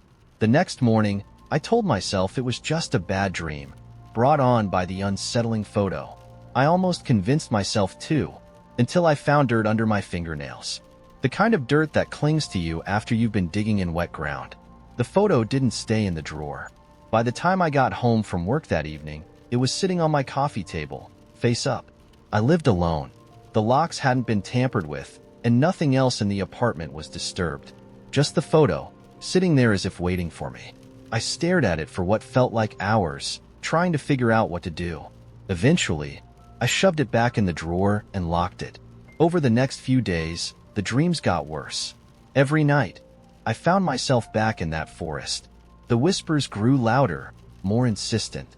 I started to see shapes moving between the trees, tall, shadowy figures that stayed just out of reach. I tried running, but no matter which direction I went, the forest stretched on endlessly. It was as if the trees were shifting, herding me deeper into their embrace. When I woke up, there were always signs the dreams had followed me into the waking world. Dirt on my sheets, scratches on my arms. Once, I even found a leaf in my hair, a dark green thing with veins that pulsed faintly, as if it were alive. I stopped going to work, stopped answering calls from friends. I couldn't explain what was happening, and I didn't want to try. How do you tell someone you're being haunted by a photograph? They'd think I'd lost my mind. Hell, I was starting to think the same. It all came to a head a week later, when I woke up to find the forest waiting for me in my apartment. The walls were gone, replaced by trees that stretched impossibly high. The floor was covered in moss, soft and damp under my bare feet. The air was heavy, thick with the same sharp, electric smell I'd noticed in the dreams. And the whispers, they were everywhere now, coming from all directions at once. Louder, clearer, until they weren't whispers anymore but voices, overlapping in a chaotic chorus. You shouldn't have come back. I turned in circles, trying to find the source, but the forest was endless. My apartment was gone, and with it, any semblance of safety. The shadows between the trees grew darker, deeper, and I felt the weight of eyes watching me. A figure stepped out from the darkness, tall and thin, its face obscured by a veil of branches and leaves. It raised one long, clawed hand and pointed at me. "Why are you here?" the voices demanded, as if spoken by 100 mouths at once. "I don't know," I whispered. My voice sounded small, lost in the vastness of the forest.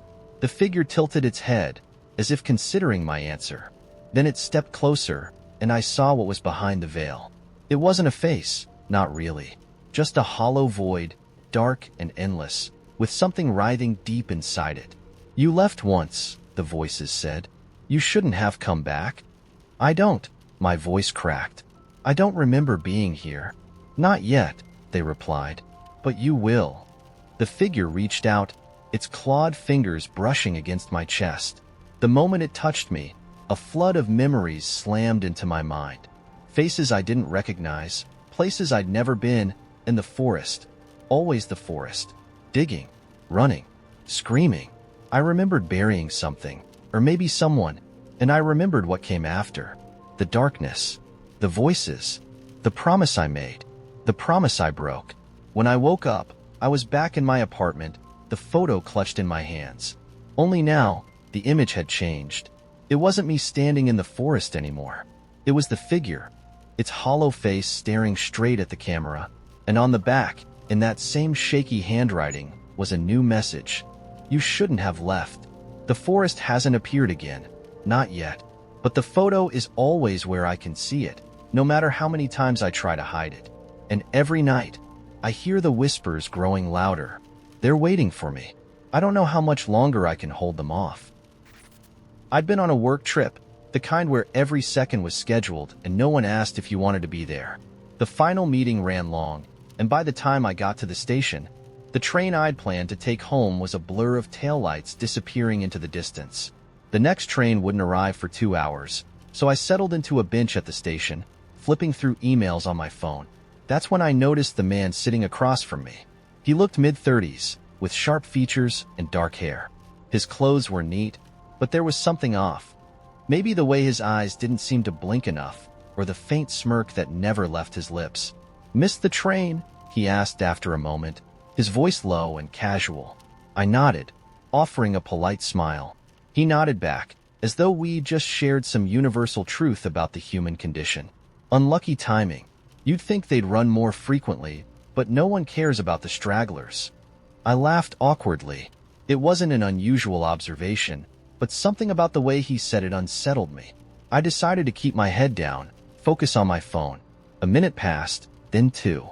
"You from here?" he asked. "No, just passing through," I said quickly. "Thought so. You don't have that rushed look, like the locals. You seem different, in a good way." I wasn't sure how to respond, so I didn't. But he didn't seem to mind. Instead, he kept talking, weaving small comments into the silence. The air felt heavier with every word, but I couldn't pinpoint why. The train eventually arrived, and I grabbed my bag, grateful for the excuse to leave the conversation. I stepped onto the train, found a window seat, and watched the platform as the doors slid shut. He hadn't followed me, and I felt a wave of relief. I told myself I'd forget about it, but the next day, I noticed him again. I was on my lunch break, walking through the park near my office, when I saw him sitting on a bench under a tree. At first, I thought it couldn't possibly be the same man. This city was hours from the station where we'd met. But when his eyes caught mine, he smiled faintly and nodded, just like before. I froze for a moment, then kept walking, pretending I hadn't seen him. My stomach churned. Maybe it was a coincidence, I told myself. Maybe he just lived here, and the station encounter had been random. But I knew it wasn't. There was no way it could be. That night, I had trouble sleeping. Every creak of my apartment made me jump. When I finally drifted off, I dreamed of the man sitting outside my window, watching. The next day, I decided to take a different route to work. I avoided the park entirely, stuck to busy streets, and kept my headphones in to discourage conversation. But as I turned the corner near my office building, there he was again, leaning casually against a lamppost. "Morning," he said, as though we were old friends. I didn't respond. My legs felt heavy, like I was walking through quicksand, but I forced myself to keep moving. "Hey," he called after me. "Don't be rude. You left so abruptly yesterday. I thought we had a connection." That made me stop. My heart was pounding so hard I could feel it in my throat. Slowly, I turned to face him. "I don't know you," I said firmly. "Please leave me alone." His expression didn't change. If anything, the smirk deepened. "You don't know me yet," he said softly, "but you will." I rushed into my office, my hands trembling as I typed out a quick email to HR asking if they could increase security around the building. I didn't tell them why, and I didn't tell anyone else. Saying it out loud felt like admitting it was real. For a few days, I didn't see him, and I began to hope that maybe he'd given up. But then the email started. The first one was innocuous enough, a blank subject line, a single word in the body, "Hello." It came from an address I didn't recognize, but there wasn't anything overtly threatening about it. I deleted it and tried to move on. The second email arrived that night, this time with a photo attached. It was me, sitting at my desk earlier that day. I couldn't breathe. I locked my doors and windows, turned off all the lights, and sat in the dark with my phone in my hand, ready to call the police. But what could I tell them? That a man I'd met at a train station seemed to be following me? That he somehow knew where I worked, where I lived? The third email arrived the next morning. No photo this time, just a question. "Do you remember what you said to me at the station?" My hands shook as I stared at the screen. I hadn't said anything memorable. Small talk. Polite deflection. "Who are you?" I typed back before I could stop myself. His response was almost immediate. "Someone who noticed you when no one else did." I shut my laptop, my pulse racing. I didn't go to work that day. Instead, I went to the police. They took a report, assured me they'd look into it, but I could tell they didn't take it seriously. When I got home, there was a package on my doorstep. No return address. Inside was a single item. The scarf I'd been wearing the day I met him, the one I'd accidentally left on the train. I haven't seen him since, but sometimes, late at night, I think I hear footsteps outside my window. And every now and then, I get an email with no subject line and a single word, "Soon." I moved into the old house on Willow Street because it was cheap, charming, and desperately needed someone to care for it. The place had been vacant for years, the landlord told me, but it had good bones. The peeling wallpaper, creaky floors, and outdated fixtures felt like a project, a chance to make something my own. It didn't take long for me to meet the neighbor. I was unloading boxes from my car when I saw her standing at the edge of my driveway. She was tall and thin, with salt and pepper hair pulled back in a loose ponytail. Her clothes were a little old-fashioned, a high-neck blouse and a long skirt that swished around her ankles. "Hi there," she said, her voice carrying easily across the yard. "I'm Mrs. Conway. I live next door." She smiled, but there was something about it that felt rehearsed, like it was part of a script she'd memorized. Still, I was eager to make friends in the neighborhood, so I waved back and introduced myself.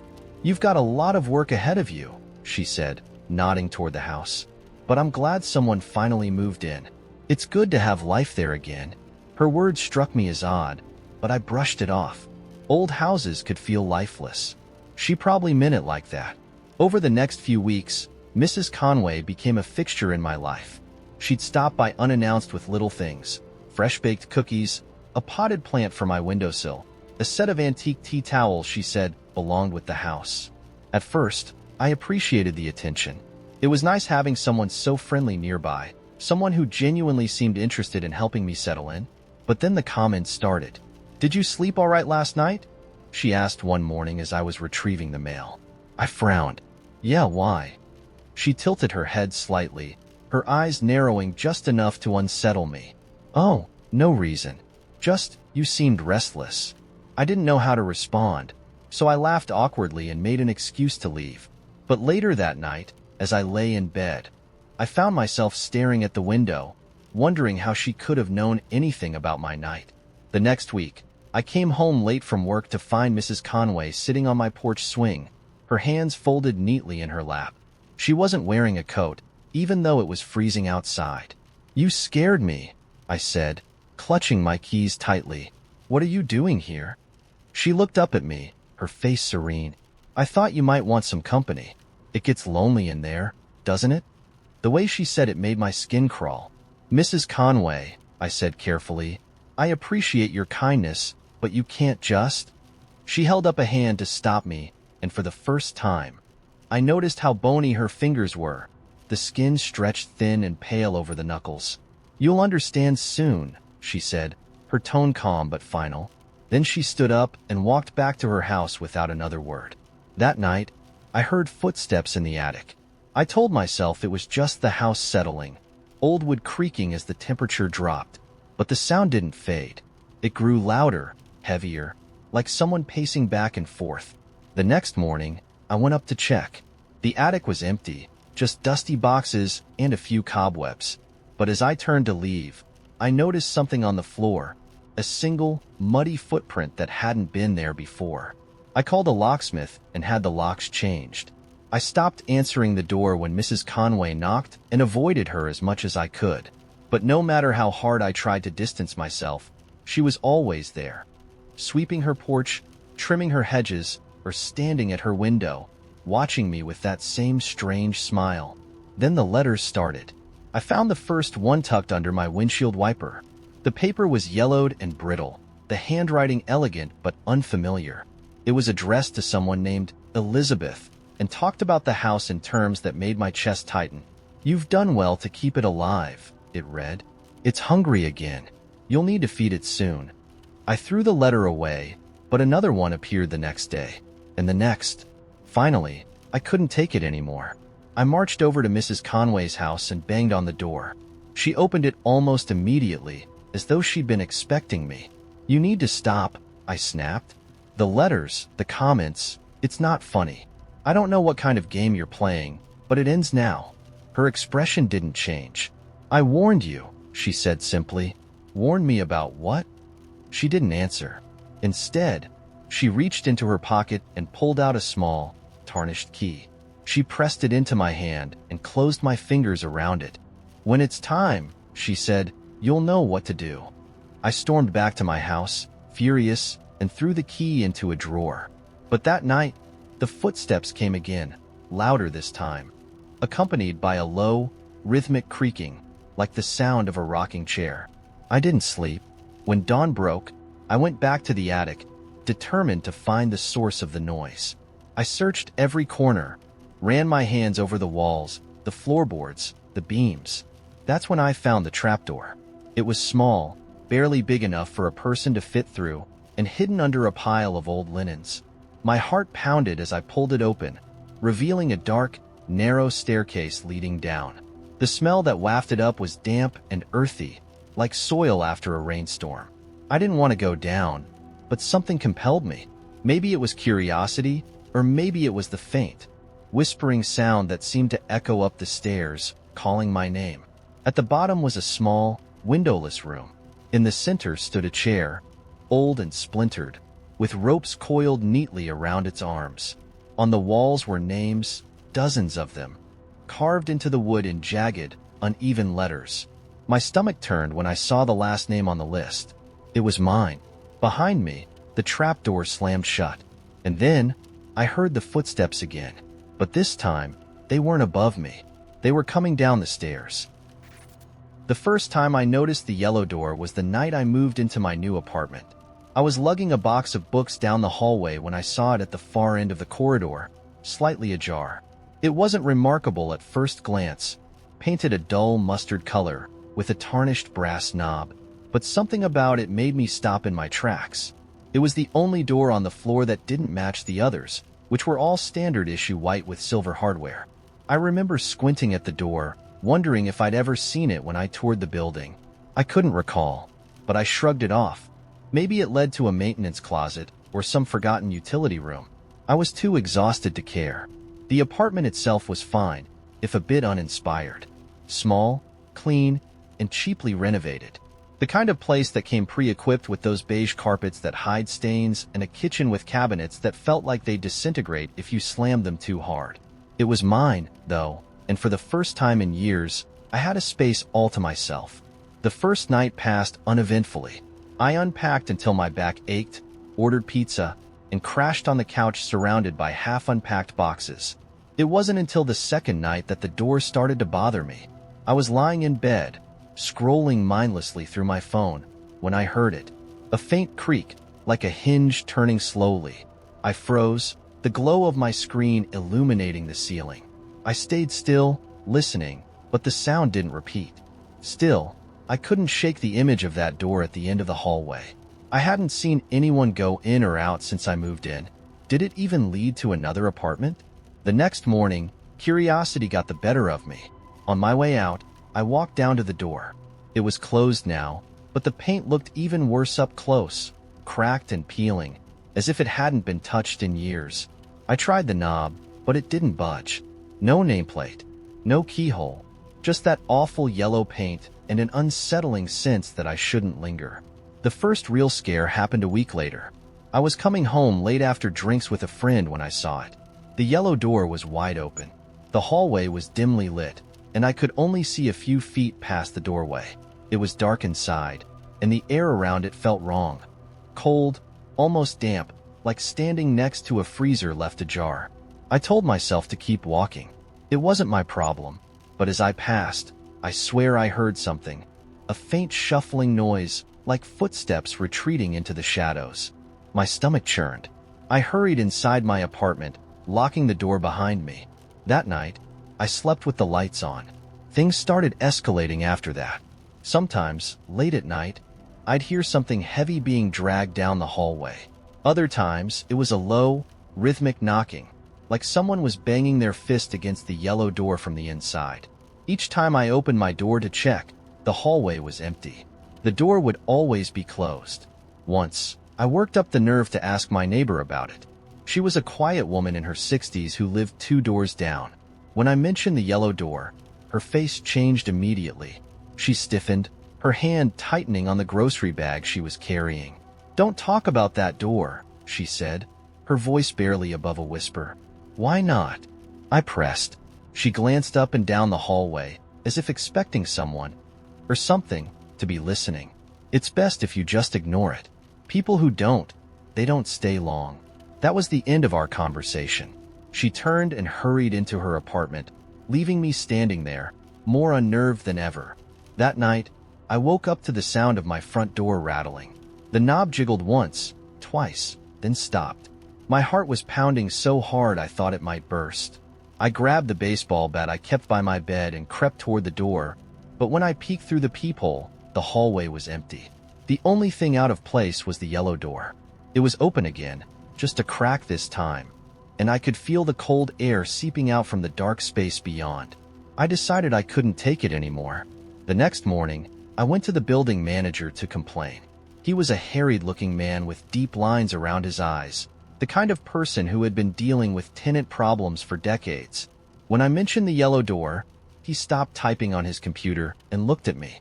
"What yellow door?" he asked. I blinked, certain I'd misheard him. "The one at the end of the hallway on my floor. It's been open at night, and I keep hearing noises coming from it." He frowned, leaning back in his chair. "There's no door like that on your floor." I stared at him, convinced he was messing with me. "Of course there is. You can't miss it. It's the only one that's yellow. I can show you." His expression darkened.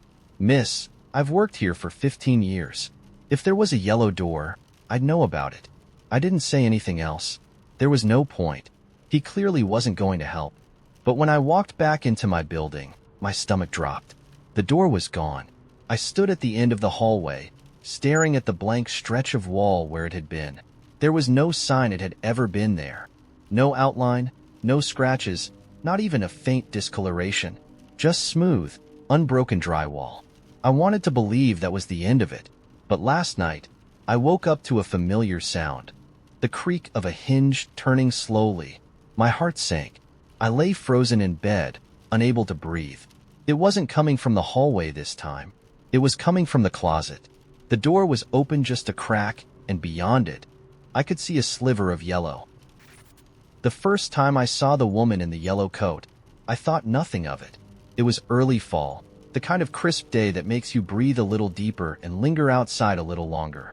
She stood on the corner near the coffee shop I frequented, staring into the distance. The coat was bright, canary yellow, and out of place against the muted reds and browns of the changing leaves. Her face was turned away, and her posture was stiff, like she was bracing for something. I ordered my coffee, sat by the window, and forgot about her. People stand on corners all the time. They wait for buses, for friends, for inspiration. Nothing unusual about that. The second time I saw her, it was in a completely different part of town. She was standing on the steps of an old library, hands in her pockets, looking out over the street. Same yellow coat, same rigid posture. Her face was turned away again, but something about her presence tugged at me, like a faint itch I couldn't scratch. I considered approaching her, maybe asking if she needed help, but as I stepped off the curb, a cyclist zipped past me, and when I looked back, she was gone. The third time, I was starting to get annoyed. It had been a week since the library, and now she was outside my office building, standing near the entrance. Same coat, same posture, same way she seemed to be staring at nothing. I ducked inside, intending to ignore her, but the thought of her gnawed at me all day. By the time I left work, she was gone. I told myself it was a coincidence, a trick of the brain. Maybe there were a lot of women with yellow coats, and I was just hyper-aware of one because it was such a vivid color. But deep down, I didn't believe that. A few nights later, I woke to a soft tapping sound. At first, I thought it was the radiator, or maybe the old tree outside brushing against the window. But then I heard it again. Steady, deliberate. Tap, tap, tap. I sat up, heart pounding, and looked toward the window. She was standing on the sidewalk below, looking up at my apartment. Her face was finally visible, illuminated by the dim glow of a street lamp. It was blank, not just neutral, completely void of expression, like a mannequin's. Her eyes were dark and unblinking, her lips pressed together in a thin line. I scrambled out of bed, heart hammering, and pulled the curtain closed. When I peeked out a few minutes later, she was gone. The next day, I convinced myself I dreamed the whole thing. Stress does weird things to your mind, and I'd been working overtime for weeks. Still, I couldn't shake the image of her face. That night, I double-checked the locks on my door and windows before going to bed. A week passed without incident, and I started to feel silly for being so spooked. But then things took a turn. I was walking home from the store one evening when I noticed a yellow coat in the distance. My stomach twisted, and I slowed down, trying to tell myself it wasn't her. The figure turned a corner, and I hesitated before following. When I reached the corner, the street was empty. I turned back toward my apartment, but the streetlights started flickering. One by one, they blinked out, plunging the block into darkness. I stopped, frozen, and that's when I heard it, the tapping. It was faint but distinct, coming from behind me. I spun around, my shopping bag slipping from my hands. She was there, standing in the middle of the street. Her face was blank as ever, but now there was something deliberate about her presence, like she was waiting for me to make a move. "Who are you?" I shouted, my voice trembling. "What do you want?" She didn't respond, didn't even blink. Then, slowly, she raised one hand and pointed at me. I bolted, sprinting the last 2 blocks to my apartment. I didn't stop until I was inside with the deadbolt secured. My breath came in ragged gasps, and I felt like my heart was going to explode. For a few days, I didn't leave my apartment. I called out of work, avoided the windows, and kept the TV on for noise. Every time I closed my eyes, I saw her face. On the 3rd day, there was a knock at my door. Not a tap, an actual knock. My throat tightened as I crept to the peephole. It was my neighbor, a friendly guy named Sam. "You okay in there?" he asked when I opened the door a crack. "Haven't seen you in a while." I nodded, forcing a smile. "Yeah, just under the weather." Sam frowned. "You sure? You've got some weird stuff going on out here." "What do you mean?" He pointed to the floor near my door. Scattered there were dozens of small objects, buttons, bits of string, a few broken twigs. They formed a rough circle, almost like a nest. "I thought it was kids messing around," Sam said, "but I don't know. It's strange." I didn't sleep that night. Every noise made me jump, and I kept imagining the woman in the yellow coat standing in my living room, her empty eyes watching me. The next morning, I decided I couldn't stay there anymore. I packed a bag and booked a motel on the other side of town. But even as I drove away, I felt like I was being watched. At the motel, I finally felt a shred of relief.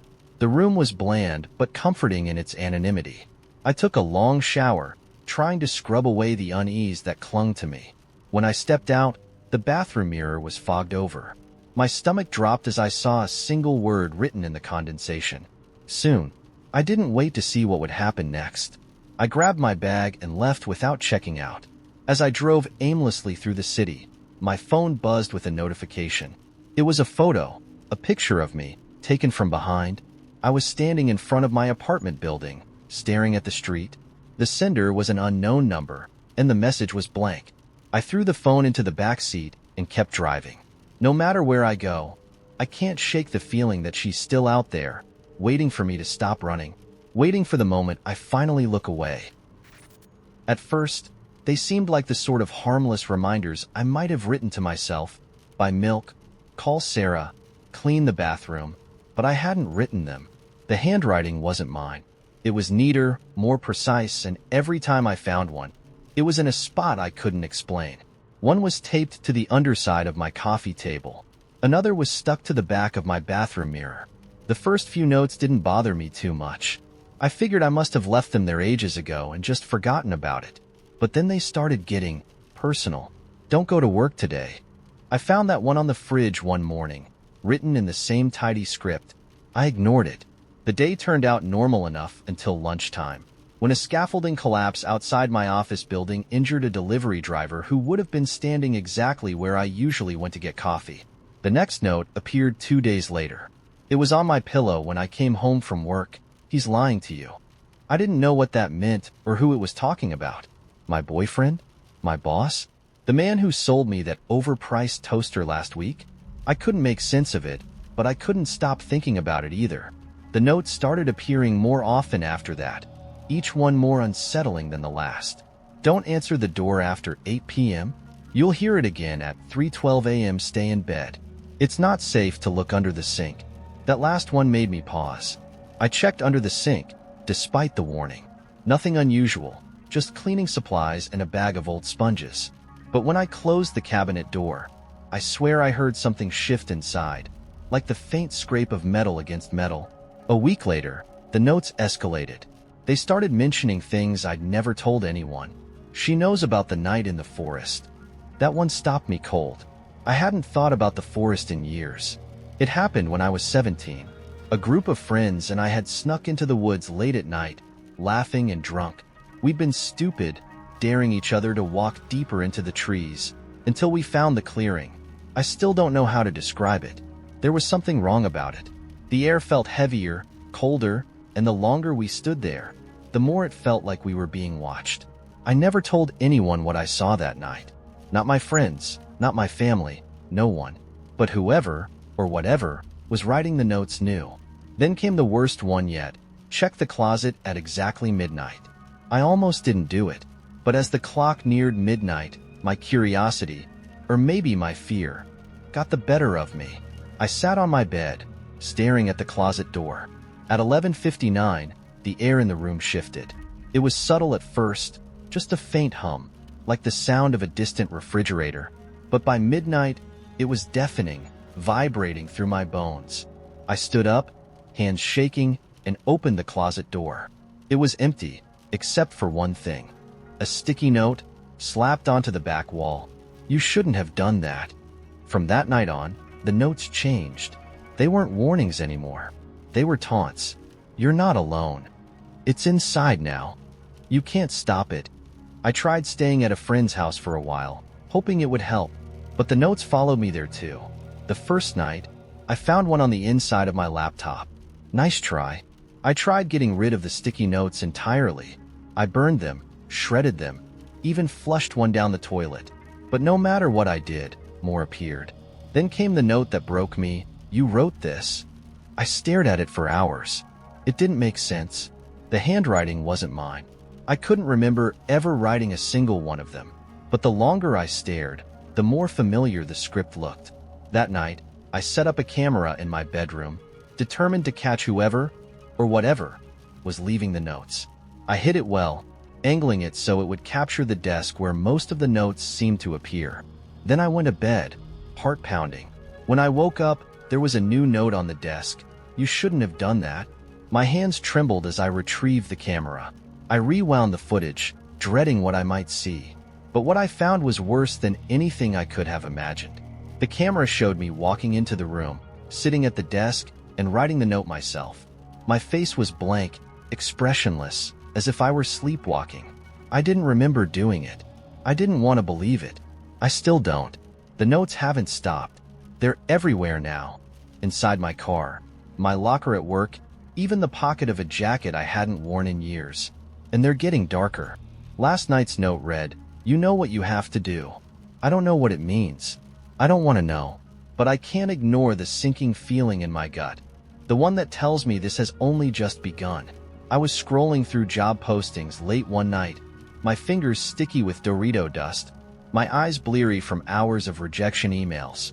Then I saw it. Live-in caretaker needed, high pay, minimal duties. The description was vague, almost too good to be true. It promised $4,000 a week for basic upkeep of the property and occasional supervision of estate guests. No experience required. The only catch? The property was way out in the middle of nowhere, deep in the Adirondack Mountains. I stared at the listing, my cursor hovering over the apply button. Something about it gave me pause, but desperation won out. The next day, I got an email saying I was hired. No interview, no references, just an address and a start date. The property was enormous, a crumbling Victorian mansion nestled in the woods. Its turrets and balconies jutted out at odd angles, as if the house had grown organically over time rather than being designed. The driveway was choked with weeds, and the windows were black as oil. A man met me at the door, Mr. Harker, the owner. He was tall, sharp-featured, and impeccably dressed, though his eyes darted nervously. "You'll find the house is mostly self-sufficient," he said, leading me through the dim, echoing halls. "Your main task is to make sure the generator stays running. Everything else will take care of itself." Before I could ask what he meant by that, he handed me a heavy brass key and disappeared out the front door, leaving me alone in the vast, creaking mansion. At first, the job was easy. I spent my days exploring the house, marveling at its maze of rooms. There was a library with floor-to-ceiling bookshelves, a ballroom with a crumbling chandelier, and even a conservatory filled with wild, overgrown plants. But the longer I stayed, the more the house started to feel wrong. The first thing I noticed was the mirrors. There were dozens of them, scattered throughout the mansion, antique, tarnished, their surfaces cloudy with age. But no matter where I was, my reflection always seemed a second too slow, as if it were struggling to keep up. Then there were the sounds. At night, the house groaned and shifted, like it was alive. I'd hear footsteps in the halls, doors creaking open and shut, even whispers, soft and unintelligible, like someone was having a conversation just out of earshot. One night, while I was reading in the library, I felt a sudden chill. The fire in the hearth had gone out, and the room was bathed in an unnatural stillness. That's when I saw it. A single book lying on the floor, as if it had been yanked from the shelf. The title was unreadable, the cover worn and cracked, but when I opened it, the pages were blank. All except one. On it, in spidery handwriting, were the words, "You're not supposed to be here." I slammed the book shut and shoved it back on the shelf, my hands trembling. Things escalated after that. The next morning, I woke up to find the brass key missing. Without it, I couldn't lock the front door or leave. When I tried calling Mr. Harker, the line was dead. My cell phone had no signal, and the generator-powered Wi-Fi was mysteriously offline. The house seemed to grow more hostile by the hour. Rooms that I was sure I had explored suddenly had locked doors. The conservatory, once filled with sunlight, was now pitch black, its plants writhing like snakes in the shadows. Then there were the estate guests Mr. Harker had mentioned. It started with faint glimpses, shapes moving in the periphery of my vision, faces flickering in the mirrors. One night, I was walking down the hall when I saw a figure standing at the end. A woman, pale and gaunt, dressed in a tattered gown. "Hello?" I called out, my voice shaking. She didn't respond. She just turned and walked into a room. When I followed her, the room was empty. The next night, I woke to the sound of voices outside my door. They were arguing, though I couldn't make out the words. When I swung the door open, the hallway was empty, but the brass key was lying on the floor. I should have left then, but the key wasn't for the front door. It was for the basement. I don't know why I went down there. Morbid curiosity, maybe. The stairs creaked under my weight, the air growing colder with each step. At the bottom was a heavy wooden door, its surface gouged with deep scratches. The key slid into the lock with an unsettling smoothness. Inside was, I don't even know how to describe it. The room was massive, far larger than the house should have allowed. Its walls were lined with mirrors, and in the center was a massive, ornate chair. Sitting in it was Mr. Harker, or at least something that looked like him. His face was twisted, his body hunched and unnatural, like a marionette with its strings tangled. His eyes locked onto mine, and his mouth twisted into a grin that didn't belong on a human face. "You shouldn't have come here," he rasped. His voice was layered, like a chorus of whispers speaking all at once. The mirrors began to shimmer, their surfaces rippling like water. Reflections started stepping out of them, dozens of figures, each more grotesque than the last. I ran. I don't remember how I made it out of the house. The next thing I knew, I was stumbling onto the overgrown driveway, gasping for air. The mansion loomed behind me, its windows glowing faintly, as if mocking me. I don't know what that place was, or what it wanted from me, but sometimes, late at night, I still hear whispers, and in every mirror, I see a figure standing just behind me, waiting. The first sign that something was wrong came when I bit into the apple. I'd bought it at the farmer's market earlier that day. One of those crisp, perfect-looking apples that practically demand to be eaten immediately. But as soon as my teeth sank into it, I gagged. It didn't taste like an apple. It didn't taste like anything. Just a bland, pulpy texture that sat in my mouth like wet cardboard. I spit it out into the sink, my stomach turning as I stared at the bite mark. For a moment, the apple didn't look right. Like the flesh had darkened where my teeth had touched it, bruising far too quickly. I blinked, and it was fine again. Perfectly normal.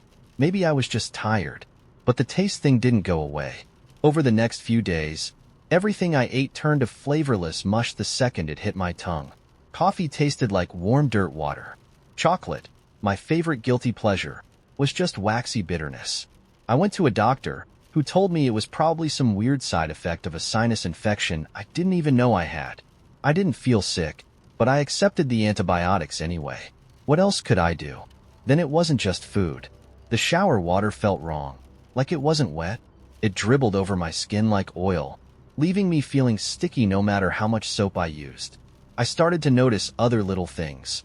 The hum of my refrigerator was off-key, sharp and whining, like it was actively trying to irritate me. My clothes smelled faintly like burning plastic. My pillow was too soft, then too firm, then almost unbearably warm. It felt like reality was subtly off, as though someone had tinkered with the settings and left everything slightly broken. And then there was the smell. It started faint, just a hint of something unpleasant in the air. Metallic, sharp, like old pennies left out in the rain. No matter where I went, I could smell it. I cleaned obsessively, thinking it was mold or a dead rodent. But it didn't come from anywhere specific. It followed me. It lingered in my car, in the office, in the park. Once, I woke up in the middle of the night choking on it, my throat raw as if I'd been breathing it in for hours. That's when I noticed the clock on my nightstand. It was flashing a time that didn't make sense, 13 hours 76 minutes. I rubbed my eyes, thinking I was seeing things, but it was still there. When I reached out to touch it, my fingers froze just an inch away. Not because I hesitated, because I couldn't. My body wouldn't move. I stayed like that, half reclining in bed, until the numbers changed again. Midnight, and then I could move. I threw the clock away the next day, but it didn't help. Whatever was happening, it wasn't limited to the clock. My phone started glitching too, sending me notifications I didn't understand. You're not where you should be. Adjustment in progress. 13 hours 76 minutes. Do you understand now? The scariest part? When I tried to screenshot them, nothing was there. The notification bar was blank, but I knew what I'd seen. People around me were starting to notice something was off. My boss pulled me aside one morning and asked if I was okay. "You've been zoning out a lot lately," she said, her voice cautious. "Yesterday, you sat at your desk for an hour without moving. I called your name 3 times. I had no memory of it." My coworker Jamie, usually my go-to for gossip, stopped joking around with me. Instead, he gave me these sidelong glances, like he was afraid of me. I overheard him whispering to someone, "It's like she's different." I don't know. It's hard to explain. The breaking point came when I found the photograph. It was tucked under my pillow, a Polaroid that hadn't been there the night before. It showed me sitting at my kitchen table, staring straight at the camera. My expression was blank, my eyes unblinking. The unsettling part? I didn't own a Polaroid camera, and I didn't remember sitting at the table like that. The smell grew stronger after that. Overwhelming. It seeped into my skin, into my hair. I couldn't escape it, no matter how much I scrubbed. And then there were the voices. They started as whispers, faint and incomprehensible. I thought they were in my head at first. Stress, maybe, or some kind of auditory hallucination. But they weren't coming from inside me. I heard them in the walls, in the floors, in the air around me. Sometimes I'd catch snippets of words, not ready, almost there. Reset. One night, I woke up to find someone standing in the corner of my room. At least, I thought it was someone. The figure was human-shaped, but its edges blurred like static on an old TV screen. It didn't move, didn't breathe. It just stood there, watching. I couldn't move. My body was locked again, frozen as if my strings had been cut. The figure tilted its head, and I swear I heard it laugh. A dry, rasping sound that scratched at the back of my skull. When I woke up, the figure was gone, but the smell was stronger than ever. My sheets were soaked with sweat, and there was another Polaroid on my nightstand. This one showed the figure, standing in the exact same corner of my room. Its blurred face turned toward the camera. I don't know what's happening to me. I don't know if I'm losing my mind, or if reality is unraveling around me. The notes, the glitches, the smell. It's all getting worse. The last time my phone glitched, it showed me something new. You've almost reset. One more step. I don't want to know what happens when I take that step, but I don't think I have a choice. I used to be a night owl, the kind of person who found peace in the quiet hours when most of the world was asleep. It was my time to think, to wander, to breathe without the weight of the day pressing on me. That's how I ended up walking through the park near my apartment around 2 a.m. one Saturday night. I don't know what possessed me to go so late that time. Maybe the insomnia, maybe the fresh air after a storm, but looking back, I wish I'd stayed in bed. The park was usually serene, with winding paths lit by soft yellow streetlights and benches scattered beneath sprawling oaks. But that night, the air felt heavier, like it was sitting on my chest. The storm had cleared hours ago, but the ground was still damp, and the trees dripped rhythmically, creating an eerie sort of soundtrack. I told myself it was just the lingering storm messing with my head. I took the usual route, a long, looping path that cut through the heart of the park and eventually led back to my building. I wasn't 10 minutes in when I noticed something odd. A man was sitting on one of the benches up ahead, completely still, staring at the path in front of him. He was soaked, his clothes clinging to his body like he hadn't even tried to dry off after the rain. Now, the park wasn't exactly bustling at night, but it wasn't unheard of to see the occasional jogger or dog walker. Still, something about this guy was off. I slowed my pace, debating whether to turn back, but he wasn't doing anything threatening, just sitting there, head tilted slightly as if listening for something. I decided to walk past him, keeping my distance on the opposite side of the path. As I drew closer, I couldn't help but glance at him. His eyes snapped to me so fast it made me flinch. They were dark and unblinking, like he was trying to bore a hole straight through me. I gave him a tight, polite smile and kept walking, my steps quickening just a bit. "Nice night, isn't it?" His voice cut through the silence like a knife, raspy and too loud for the quiet surroundings. I stopped in my tracks, my heart leaping into my throat. I turned slightly, keeping him in my peripheral vision. He was still sitting, but he'd turned his body to face me now, one arm draped over the back of the bench. Yeah, I replied, my voice shaky. "Guess so. Storm's over," he said, like it was some kind of profound observation. I nodded, forcing a weak laugh, and started walking again. But then he said something that made my blood run cold. "Be careful. People get lost around here." I froze. My body wanted to run, but my brain was locked in a mental tug-of-war. He didn't move, didn't even blink, just kept staring at me with that unsettling grin. I forced myself to keep walking, my legs feeling like lead. Every instinct screamed at me to get as far away from him as possible. As soon as I turned a corner and he was out of sight, I broke into a jog. My breathing was ragged, and I kept glancing over my shoulder, half expecting him to be following me. But the path was empty, just the dim glow of the streetlights and the whisper of the wind through the trees. I rounded another bend, my apartment building finally coming into view through the trees. Relief washed over me, until I saw something that made me stop dead in my tracks. The man was there, standing under a streetlight at the edge of the park, his head tilted to the side, that same unsettling grin plastered across his face. There was no way he could have gotten there before me. It wasn't possible. Panic surged through me. I darted off the path, cutting through the grass and bushes, desperate to put as much distance between us as I could. My shoes sank into the wet ground, and branches clawed at my arms, but I didn't care. I just kept running, my heart pounding so loud it drowned out everything else.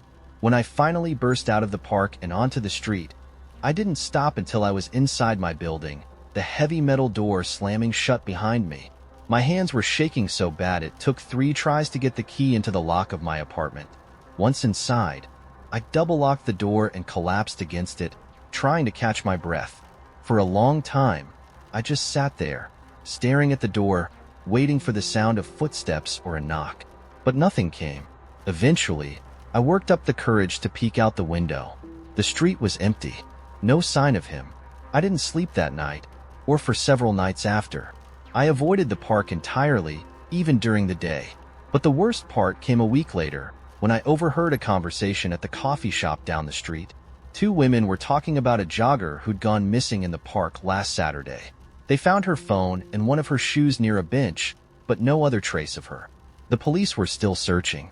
My stomach dropped. I knew the bench they were talking about. It was the one the man had been sitting on. I never told anyone what I saw that night. I'm not sure anyone would believe me, but I still think about it every time I pass that park, every time I hear about another person who's gone missing there. And sometimes, late at night, I swear I can feel his eyes on me again, watching, waiting. I was never supposed to stay at the motel on Route 22. It wasn't even on my radar.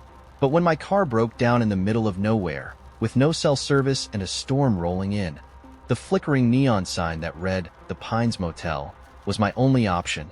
The place looked like it hadn't been updated since the 70s. The paint was peeling, and the wooden vacancy sign dangled from one rusty chain. A man emerged from the office as I pulled up. He was wiry, wearing an old button-up shirt and a pair of jeans that had seen better days. His smile was too wide, too eager. "Welcome to the Pines," he said as I stepped out of the car. "You look like you could use some rest." "I just need a room for the night," I replied, clutching my bag. "Of course," he said. "You're in luck. We've got plenty of space." He handed me a key attached to a worn leather tag with a large, faded number 6 stamped on it. "End of the row," he said. "You'll love it. Quiet, peaceful." The way he said it made me feel anything but peaceful. But the storm was already spitting fat drops of rain, so I nodded, thanked him, and headed to my room. Room 6 smelled faintly of mildew, but it was clean enough. There was a single bed, a small TV on a dresser, and a nightstand with a lamp that buzzed faintly when I turned it on. The storm outside picked up, lightning flashing so brightly it lit up the whole room for a moment. I pulled the curtains shut and tried to settle in. I was just starting to doze off when I heard it, a faint tapping sound. At first, I thought it was the rain against the window, but it was too steady, too deliberate. I sat up, my heart thudding. "Hello?" I called, but no one answered. The tapping stopped. I told myself it was nothing, that I was just jumpy because of the storm. I turned off the light and tried to sleep again. Then the whispering started. It was so soft at first that I thought I was imagining it, but as I strained to listen, I realized it was coming from the wall behind the bed. I pressed my ear against it, and my blood turned to ice. Someone was whispering my name. I scrambled off the bed and backed into the corner of the room, clutching my phone even though I knew it wouldn't help. The whispering grew louder, more insistent, like dozens of voices all calling out at once. I bolted from the room, rain pelting my face as I ran back to the office. The man from earlier was sitting behind the desk, sipping a cup of coffee. He looked up, startled, when I burst in. "What's wrong?" he asked, his expression genuinely concerned. "There's someone in the walls," I blurted out, shivering and soaked. He frowned. "Now, that's impossible," he said. "This place is old, sure, but the walls are solid. Maybe it was the storm? The wind can sound strange in these parts." "No," I said firmly. "It was voices. They were whispering my name." He stared at me for a long moment, then sighed. "All right," he said. "Let's go take a look." I didn't want to go back to that room, but I didn't want to stay alone in the office either. So I followed him, clutching my arms as the rain poured down. When we got to room 6, he unlocked the door and stepped inside like it was nothing. The whispers were gone, the room eerily silent except for the hum of the TV, which I hadn't remembered turning on. "See," he said, gesturing around. "Nothing here." I was about to argue when I noticed something on the nightstand, a small object I hadn't seen before. I walked over and picked it up, my heart sinking. It was a Polaroid photo of me, sleeping in the bed. I stumbled back, my breath catching in my throat. "What the hell is this?" I demanded, holding it up. The man's face darkened. "That's not possible," he muttered, snatching the photo from my hand. He studied it for a moment before tearing it in half and stuffing the pieces into his pocket. "Must be some kind of prank. Kids around here think they're funny sometimes." I didn't believe him, and he knew it. "I'll move you to a different room," he said quickly. "Room 3. It's closer to the office. Safer." The way he said "safer" sent a chill down my spine. I reluctantly agreed, not wanting to spend another second in room 6. Room 3 was identical, but it felt less oppressive, and I was too exhausted to argue. I locked the door, double-checked the windows, and propped a chair under the doorknob for good measure. I didn't sleep much. When I woke up in the morning, The storm had passed, and the first rays of sunlight were streaming through the curtains. I grabbed my bag and headed straight for the office to check out. The man wasn't there. Instead, a woman I hadn't seen before was standing behind the desk. "Checking out?" she asked with a polite smile. "Yes," I said, glancing around nervously. "Where's the man who was here last night?" She frowned. "What man?" "The guy who checked me in. Skinny, dark hair." Her face paled. "You must be mistaken," she said. "I'm the only one who works here." My stomach dropped. "No, he was here," I insisted. "He moved me to room 3. She stared at me, her expression unreadable. "Room 3 has been out of order for months," she said slowly. "We don't rent it out." I didn't wait to hear anything else. I threw my key on the counter and ran to my car. As I sped away, I glanced in the rearview mirror. The neon sign for the Pines Motel flickered once, twice, and then went dark. But the worst part was the Polaroid I found on the passenger seat when I stopped at a gas station miles down the road. It was another photo of me. This time, I was standing in the office, talking to the woman at the desk, and in the background, through the rain-streaked window, the man from the night before was watching me, smiling. The first time I noticed the quiet, I was at the grocery store. The hum of the freezers, the squeaky wheels of carts, the faint chatter of other shoppers, gone. It was unnerving, like someone had hit mute on the world. I stood there in the frozen aisle, staring at a bag of peas I didn't even need, trying to convince myself it was just in my head. Then I noticed the people. They were all frozen, mid-motion. A man reaching for a box of cereal, a woman adjusting her toddler in a cart, the kid mid-squirm with his mouth half open in a silent wail. Their movements weren't just paused, they were wrong. Too stiff, like mannequins. No one blinked. I dropped the peas. The sound of the bag hitting the floor was deafening in the silence, and just like that, everything resumed. The hum of the freezers came back. The man grabbed his cereal. The woman wiped the toddler's face. They didn't even glance at me. I went home without buying anything. On the drive back, the radio wouldn't work. Every station was static. The screen displayed the time as 12 o'clock, flashing over and over. I hit buttons at random, but nothing changed. When I turned it off, I could still hear the static faintly, seeping through the speakers. By the time I pulled into my driveway, my hands were shaking so badly I could barely turn the key to cut the engine. At home, my cat, Willow, was waiting for me like she always did, perched on the armrest of the couch. She looked up when I came in, her tail flicking lazily, but there was something different about her too. Her pupils were huge, swallowing the golden green of her irises. She stared at me for too long, unblinking, before letting out this low, guttural growl I'd never heard before. Then she bolted into the bedroom. I tried to shake it off. Everyone gets weird vibes sometimes, right? Maybe I was just overtired, or my blood sugar was low. I made some tea, put on an old sitcom for background noise, and pretended everything was fine. But it wasn't. The next morning, my neighbor was mowing his lawn. That's not unusual, except it was 4:30 a.m., still dark outside. His lawnmower's engine growled loudly as it chewed through the grass, and when I looked out my window, he was just pushing it back and forth over the same strip, over and over again. His face was slack, his eyes fixed on something far away. He didn't stop, not even when I knocked on the window to get his attention. At work, things were worse. My coworker, Jana, walked past my desk at least a dozen times, each time wearing a different outfit. At first, I thought I was imagining it, but the fourth time, I started keeping track. Blue blouse, red sweater, striped dress, a t-shirt with a cartoon pineapple. She never made eye contact, never said a word. It was like she was on a loop. I tried to ask Daniel, who sits next to me, if he'd noticed anything strange, but he just stared at his screen and muttered, "It's not time yet." I didn't go back after that. I told myself I'd take a sick day, but deep down, I knew I wouldn't be returning. Something was unraveling, and I didn't want to be there when the thread snapped. At home, things were worse.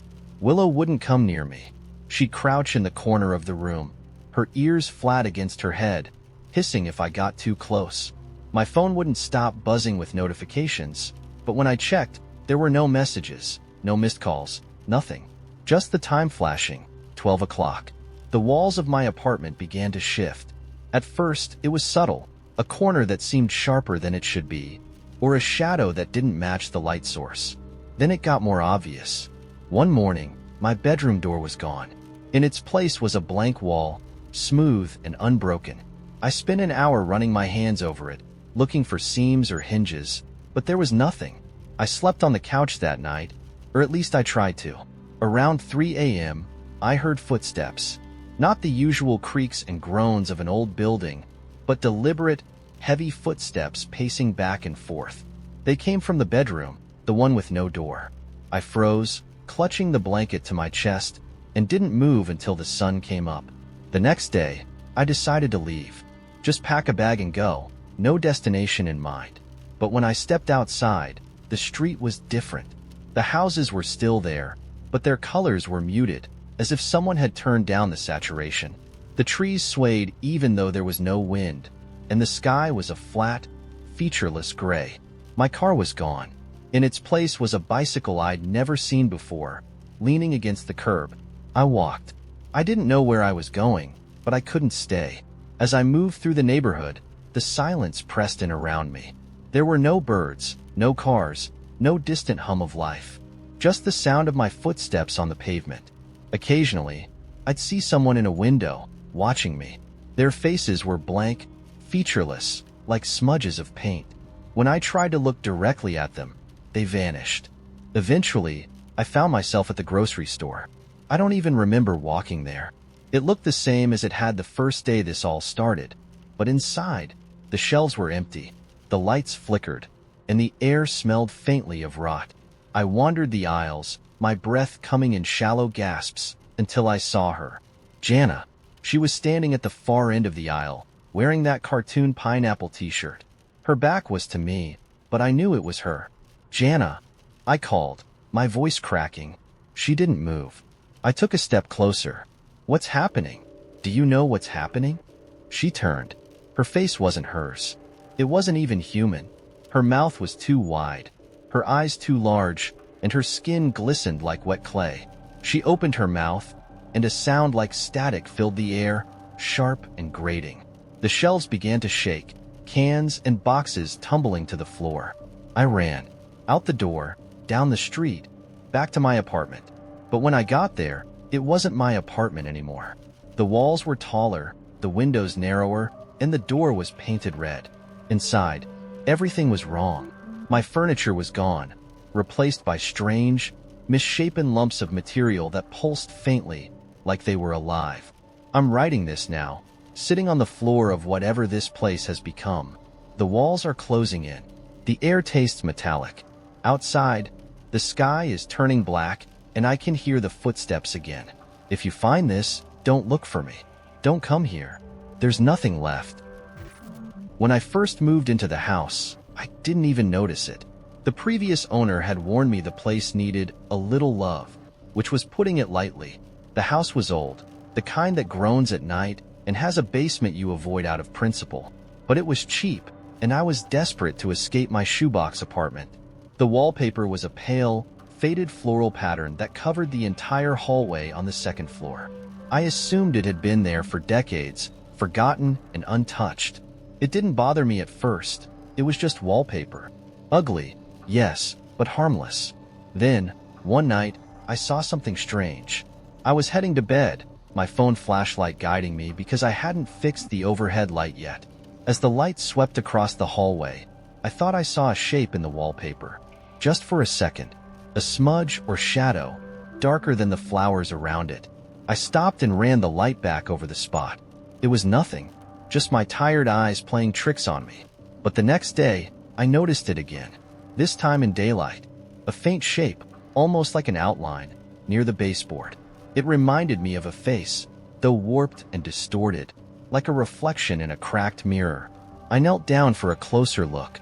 It wasn't a stain. The pattern hadn't changed, but somehow, the flowers and vines seemed to twist just enough to suggest features. Hollow eyes, a mouth stretched too wide. I told myself it was a trick of the design. Old wallpaper can be weird like that, right? Still, it made my skin crawl. Over the next week, I avoided looking directly at the wall. I worked late, spent extra time downstairs, anything to avoid the hallway at night. But the face was always there, lurking just at the edge of my vision. One evening, as I was brushing my teeth, I heard something faint from the hallway. A scratching sound, like nails dragging lightly against the wall. My heart lurched and I froze, toothbrush in midair. The noise stopped. When I stepped into the hallway, it was empty. The wallpaper was the same as always, faded, harmless, and yet, that face. I swear it had shifted. The eyes were higher now, peeking out from just above the midpoint of the wall. That night, I barely slept. The next day, I bought paint. Ugly or not, that wallpaper had to go. I spent hours taping edges and laying down plastic sheets. By the time I started rolling on the primer, it was dark outside. I worked methodically, refusing to look too closely at the wall. Each stroke of the roller covered the flowers, the vines, the face. When I finished, I stood back to admire my work. The face was gone, buried under layers of white. I felt a flicker of relief for the first time in days. But when I turned off the lights, the scratching started again. It was louder now, persistent, coming from the exact spot where the face had been. I grabbed my phone and shone the flashlight at the wall. The paint was pristine, smooth and unblemished. But as I stared, I noticed a faint impression in the surface, as if the outline of the face was pressing outward from underneath. I stumbled back, my breath catching in my throat. "Stop it," I whispered, my voice shaking. "You're imagining things." The scratching stopped. For a moment, the house was silent. Then I heard something else, a low, muffled laugh. So faint I wasn't even sure I'd heard it at all. I didn't sleep that night. Every time I closed my eyes, I heard the scratching. Every time I turned on the light, the wall was blank, innocent. The next day, I went back to the hardware store. This time, I bought a steamer to strip the wallpaper entirely. The clerk told me it was overkill since I'd already painted, but I didn't care. I had to get rid of whatever was underneath. When I started peeling back the layers, my stomach twisted. Beneath the floral wallpaper was another layer, older and darker, with a different pattern. It was a series of swirling shapes, almost like fingerprints, but stretched and distorted. The deeper I went, the stranger it became. By the time I reached the original plaster, I was drenched in sweat. The wall was bare now, stripped to its bones. I felt a surge of triumph. But then I saw them. Scratches. Hundreds of them. Etched into the plaster like claw marks. They spiraled outward from the center of the wall, each mark deeper and more frantic than the last. My hands started to tremble as I traced the grooves with my fingertips. I didn't hear the laugh this time. I felt it, reverberating through the wall, low and guttural. I ran. I spent the night in my car, parked in a lot 3 miles from the house. I couldn't bring myself to go back, but I couldn't just abandon the place either. The next day, I called a contractor to come and inspect the wall, make sure it wasn't some kind of structural issue. When I returned to meet him, the house was quiet. The wall was still bare, the scratches untouched. The contractor frowned as he examined them. "These are deep," he said. "Like, tools deep. Someone really wanted to get through this wall." "Get through to what?" I asked, my throat dry. He shrugged, pulling out a hammer and chisel. "Let's find out." I stood back as he worked, each strike echoing through the empty house. Dust filled the air, and my anxiety climbed with every chunk of plaster he removed. Finally, he hit something solid. "Looks like there's something in here," he said, his voice tinged with curiosity. He pried away more of the wall, revealing a hollow space behind it. Inside was a small, crude alcove, and in it a box. It was wooden, blackened with age, and tied shut with a length of rotting cord. The contractor handed it to me, clearly eager to finish and leave. I waited until I was alone to open it. Inside was a bundle of fabric, and when I unwrapped it, I found a mirror. It was small, handheld, the silver tarnished and speckled with age. As I stared at it, something shifted in the reflection. A face appeared, my face, but not quite. The eyes were too dark, the smile too wide. Then it blinked. I don't remember dropping the mirror, but I remember the sound of it shattering. I haven't been back to the house since, but sometimes, when I pass a mirror, I see it, the other version of me, watching, waiting, and I think about the wall and what it might still be hiding. I've always hated gas stations at night. Something about their fluorescent glow feels off, like the light is too harsh, revealing too much in a world that's meant to be dark. But when you're on a long stretch of highway with an empty tank, you don't have much of a choice. That's how I ended up at a place I'll never forget. Just a nameless, run-down station in the middle of nowhere. I was on my way back from visiting a friend in a neighboring state, driving solo on a two-lane highway that cut through endless farmland. It was late, past midnight, and my phone had long since lost signal. The radio picked up nothing but static and the occasional snatch of country music, and the only lights came from my headlights and the occasional distant farmhouse. I was tired but determined to make it home, so when the gas gauge dipped below a quarter tank, I started scanning for a station. Eventually, I saw it. A flickering neon sign that just said, "Gas" in big red letters, mounted on a pole that leaned slightly to the right. The building itself was a small, squat thing with peeling paint and a few dusty pumps out front. A single car was parked by one of the pumps, its windows tinted so dark I couldn't see inside. I pulled up to the farthest pump, as if distance from the other car would make me feel safer. The place looked deserted, but the lights were on, and the pump screen glowed faintly, asking for a credit card. As I stepped out of the car, a cold wind cut through my jacket. It wasn't cold earlier, but out here, the air felt sharp and heavy. The pump was one of those old ones without a card reader, so I had to go inside. The moment I stepped into the building, the smell hit me. A mix of old coffee, cleaning chemicals, and something metallic that I couldn't place. The interior was tiny, with a counter on one side and shelves of dusty snacks on the other. Behind the counter stood a man who looked like he hadn't slept in weeks. His eyes were bloodshot, his hair greasy, and his skin pale enough to blend in with the fluorescent light. He didn't say anything as I approached, just stared at me with this unsettling half-smile. "Pump 3, I said, trying to keep my voice steady.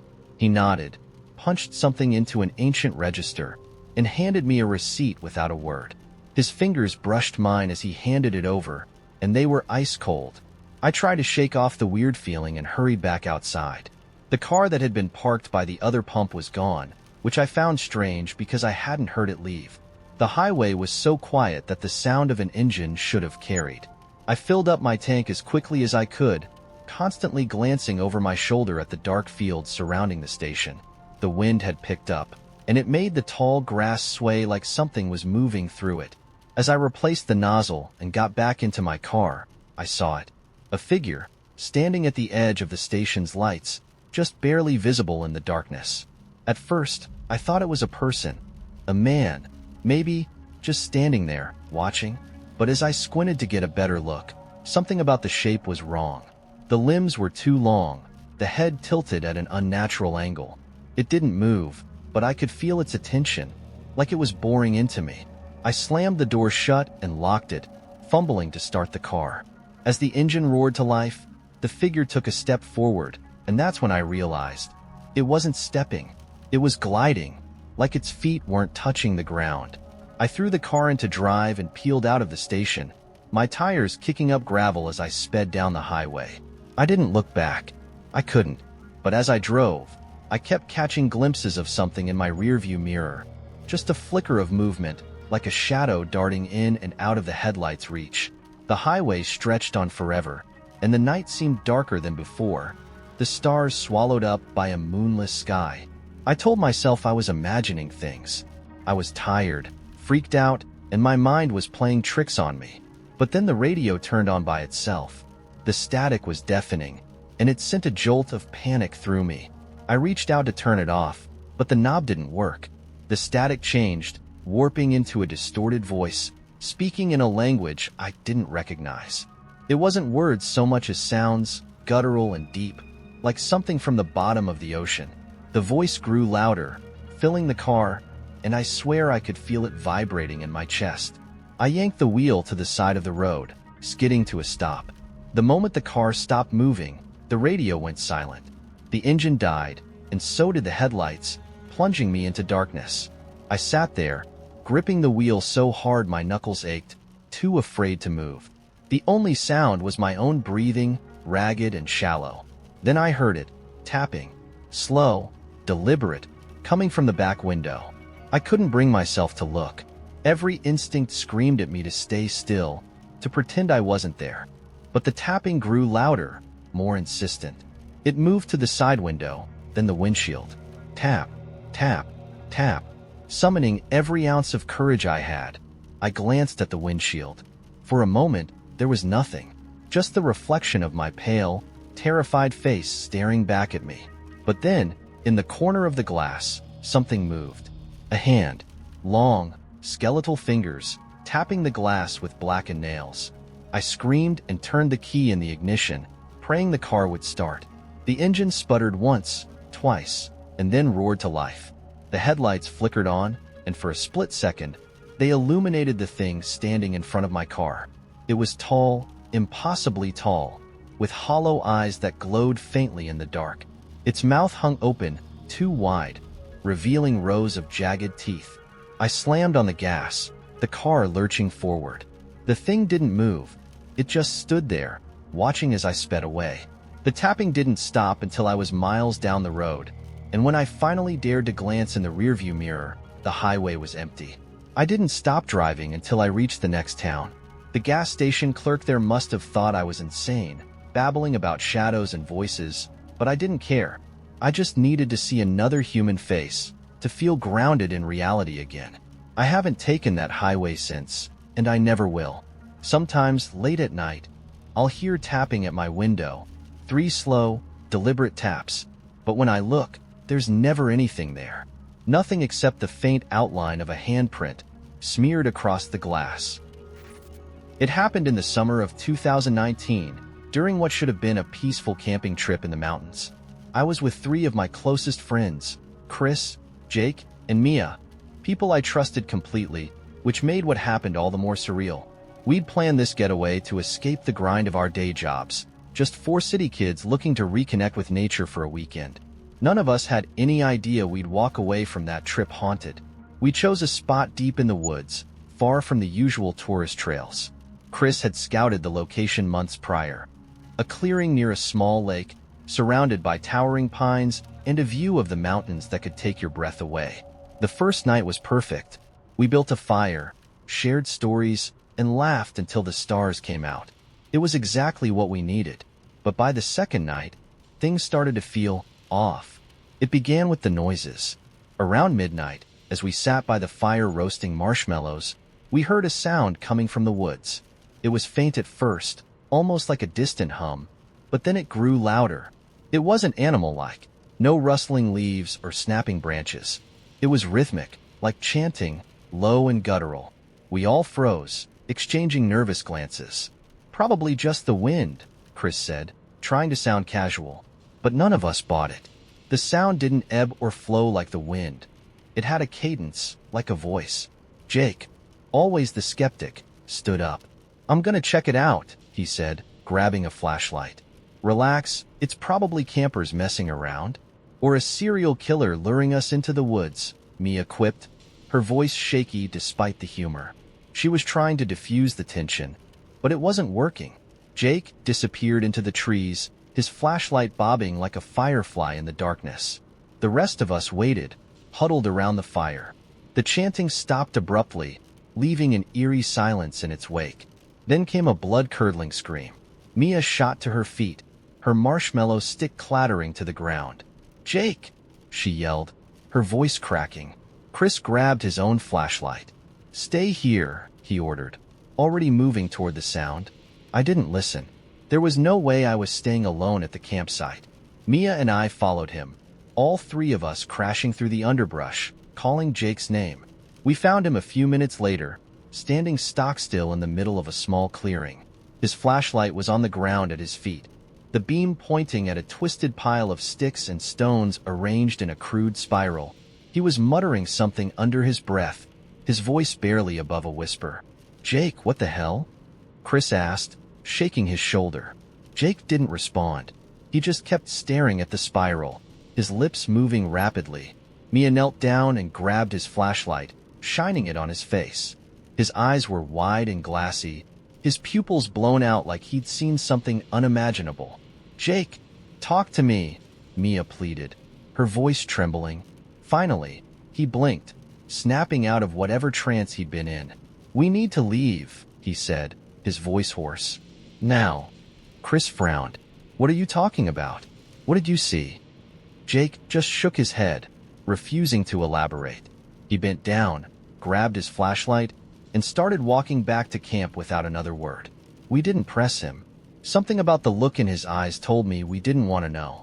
When we got back to the campsite, Jake started packing his gear, moving with frantic urgency. "We can't stay here," he kept muttering. "It's not safe."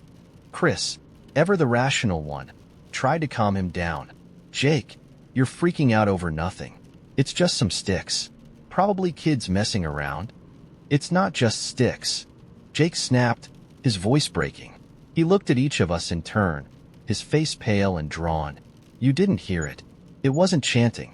It was words. I don't know how I understood them, but I did. They said we weren't supposed to be here. They said we were trespassing." A heavy silence fell over the group. None of us knew what to say. Jake's fear was contagious, and despite Chris's attempts to reason with him, we all started to feel it. The oppressive weight of the woods, the sense that we were being watched. By the time we decided to pack up and leave, it was nearly 2 a.m. We doused the fire, threw our gear into our packs, and began the trek back to the car. The chanting started again before we'd made it halfway. This time, it was louder, closer. It echoed through the trees, surrounding us, and no matter which direction we turned, it felt like it was coming from everywhere at once. Mia was sobbing, clutching my arm like a lifeline, while Chris kept yelling into the darkness, demanding whoever, or whatever, was out there to show themselves. Jake didn't say a word. He just kept walking, his flashlight bouncing wildly as his hands shook. The sound followed us all the way to the car. When we finally broke through the tree line and saw the vehicle, relief washed over me like a wave. But as we piled in, slamming the doors shut, something moved at the edge of the woods. I saw it in the rearview mirror as Chris fumbled with the keys. A figure, tall and impossibly thin, its limbs too long, its face obscured by shadows. It didn't chase us, didn't move, just stood there, watching as we sped away. The chanting stopped the moment we hit the main road. None of us ever went back to that campsite. Jake quit his job a month later and moved to another state without telling anyone why. Chris refuses to talk about it, brushing it off as Jake's paranoia. But I know he's lying. And Mia? She's still haunted by the sound of the chanting. Sometimes, she says, she hears it when she's alone, late at night. As for me, I've stopped camping altogether. I don't know what we encountered out there, but I can't shake the feeling that it wasn't the first time something like this happened. And I'm terrified it won't be the last. It started on a Monday morning when I stopped at the corner cafe for a quick coffee before work. The place was bustling, as usual, with the hum of chatter and the sharp hiss of the espresso machine. I was standing at the pickup counter, waiting for my latte, when someone behind me cleared their throat. "Excuse me, is this yours?" I turned to see a man holding a pen, a cheap plastic ballpoint, the kind you'd find in a dollar store. His smile was polite, almost apologetic, and I quickly shook my head. "No, not mine." "Ah, my mistake," he said, pocketing the pen. Then he added with a faint grin, "Thought you looked like the kind of person who carries a pen like this." I gave a polite chuckle, not sure how to respond. My name was called, and I grabbed my coffee, grateful for the out. As I walked away, I glanced back once, just to see if he was still looking. He wasn't. That should have been the end of it, but it wasn't. A few days later, I spotted him again, this time at the grocery store. He was in the produce section, studying a pineapple as if it were some kind of alien artifact. For a moment, I debated whether to say something. It felt odd to run into the same stranger twice in a city this big, but I decided against it and moved on. It wasn't until the third encounter that my unease started to grow. I was walking home from work, earbuds in, when I noticed someone walking a few paces behind me. It was dusk, and the street was quiet, so the sound of footsteps was impossible to ignore. I glanced over my shoulder, And there he was, the man from the cafe. He wasn't carrying groceries, didn't look like he was in a hurry. Just walking, casual as you please. I turned down a side street, a shortcut I often took, and he didn't follow. Relief washed over me, but it was short-lived. A block later, when I reached my apartment building and unlocked the door, I looked back again. He was standing at the corner, watching, not moving, not smiling, just standing there. That night, I barely slept. I convinced myself it was a coincidence, that I was being paranoid, but my stomach churned with doubt. Something about him lingered in my mind, like the sour taste of spoiled milk. A week passed, and I didn't see him. I told myself it was over, that he'd been harmless. Maybe I'd even imagined how strange it all seemed. But then I found the pin. It was sitting on the edge of my desk when I came home from work. The same cheap plastic pin he'd shown me at the cafe. I froze, staring at it, trying to piece together how it had gotten there. My apartment door had been locked, the windows too. No sign of a break-in, just the pin, sitting there like a taunt. I called my landlord, asked if anyone had access to my apartment. He assured me no one did, but I could hear the disbelief in his voice when I told him about the pin. I didn't call the police. I didn't have anything concrete to tell them. What would I even say? Someone's leaving office supplies in my apartment? For a while, nothing happened. No sign of the man. No more unexplained items. I started sleeping with the lights on, keeping a knife on my bedside table, but it felt like overkill. Weeks turned into months, and slowly, the fear faded. Until the night of the party. A friend had invited me to their place across town for a small get-together. It was late when I finally decided to call it a night. I booked a rideshare and stood on the curb, waiting. That's when I saw him again. He was leaning against a lamppost across the street, his hands in his pockets. When our eyes met, he smiled, calm, easy, like we were old friends running into each other by chance. My skin crawled. I pretended not to see him, turning my back and fiddling with my phone, praying the driver would hurry. When the car finally pulled up, I practically dove inside. I glanced out the window as we drove away, but he was gone. That night, I dreamed of footsteps, soft and deliberate, pacing outside my bedroom door. When I woke up, the door was ajar, though I was certain I'd locked it. On the floor, just inside the room, was another pin. I started seeing him everywhere after that. At the train station, on the opposite platform, sitting on a bench at the park, reading a newspaper. Once, I caught him in the reflection of a store window as I walked past. He never approached me, never spoke again. Just that smile, always that same smile, like he knew something I didn't. I became paranoid, jumpy, a shell of myself. Friends noticed but didn't press. I lied and said work was stressing me out. How could I explain it to them? How could I tell them I was being haunted by someone who didn't seem to exist? I finally decided to leave, packed my things, quit my job, and moved to a new city without telling anyone where I was going. For a while, it worked. I felt free, lighter than I had in months. Until last week, I came home from the grocery store, set my bags on the counter, and turned around. There, on the kitchen table, was a single sheet of paper. On it was a drawing, crudely sketched in blue ink. It was a smiley face. Next to it was the pin. The night it began, I was driving home on an empty stretch of road that carved through the woods. The kind of road where the radio struggles to hold a station and the headlights feel swallowed by the trees. I'd taken this route 100 times before, but something about that night felt heavy. The moon was nowhere to be seen, and the air seemed too thick, pressing against the windows of my car. It was almost midnight when I saw her. A woman walking alone on the shoulder, her figure lit in the sweep of my headlights. She wasn't hitchhiking, didn't have her thumb out, but she wasn't dressed for a stroll either. Her clothes were neat but too formal, like she'd come straight from a dinner party. A black dress, modest heels, and a thin, pale shawl draped over her shoulders. Her hair, long and dark, shimmered unnaturally in the dim light. I slowed down as I passed her, rolling my window down slightly. "Do you need a ride?" I called out, half hoping she'd say no. She stopped walking and turned her head toward me, her movements unnervingly slow. Then she smiled, a soft, polite smile, and nodded. I pulled over, my heart thudding. I didn't usually pick up strangers, but something about leaving her out there alone didn't sit right with me. As she got in, I noticed her bare arms were covered in faint, silvery scars, crisscrossing her skin like a lattice. I pretended not to see them. "Where are you headed?" I asked, trying to sound casual. "Anywhere," she said, her voice soft but steady. "Just forward." Forward. An odd answer, but I didn't press her.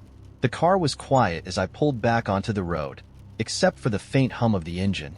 After a few minutes, she spoke again. "You're kind," she said, staring out the window. "Not many people stop these days." "It's not safe to walk out here alone," I replied. "Not safe to pick up strangers either," she said, turning to look at me. Her smile hadn't faltered, but her eyes, they were darker than they should have been. The kind of dark that made you think of deep water and things lurking beneath. The silence stretched after that, heavy and uncomfortable. I turned the radio on to fill it, but the static was worse than the quiet. I reached to switch it off, and that's when she spoke again. "Have you ever wondered," she asked, her voice almost dreamy, "why people do the things they do?" I glanced at her, unsure how to respond. "What do you mean?" "Why you stopped for me," she said, her gaze fixed ahead. "Why you're helping someone you don't know." I guess I stopped, realizing I didn't have a good answer. I hadn't thought it through. It felt like the right thing to do. She tilted her head, considering this. Maybe." The rest of the drive was silent, but the air in the car felt charged, like a storm was about to break. I kept stealing glances at her, half expecting her to disappear or transform into something else entirely. She just sat there, still and composed, her hands folded neatly in her lap. Finally, we reached the edge of town, where the road split into two. "Where do you want to go from here?" I asked, my voice tighter than I'd intended. She turned to me, and for the first time, I noticed a faint shimmer in her eyes, like tears that hadn't quite fallen. "This is far enough," she said softly. "Thank you." I pulled over, relieved, but as she reached for the door handle, she paused and looked at me. "You should drive back the way you came," she said. "Don't go forward from here." Her words sent a chill down my spine. "Why?" I asked, but she just smiled, her polite, unsettling smile, and stepped out of the car. She walked away without looking back, disappearing into the shadows like she'd never been there at all. I sat there for a moment, debating whether to follow her advice. But curiosity got the better of me. I turned the car back onto the road and drove forward, the direction she'd warned me against. The forest seemed darker now, the trees crowding closer. The road twisted and turned more than I remembered, and I realized I hadn't seen another car for miles. My headlights caught something ahead, a figure standing in the middle of the road. It was her. She was facing away from me, her shawl fluttering in the faint breeze. I slammed on the brakes, my heart leaping into my throat. She didn't move, didn't turn around. I rolled down the window, shouting, "How did you?" But before I could finish, she began walking, slowly and deliberately, into the woods.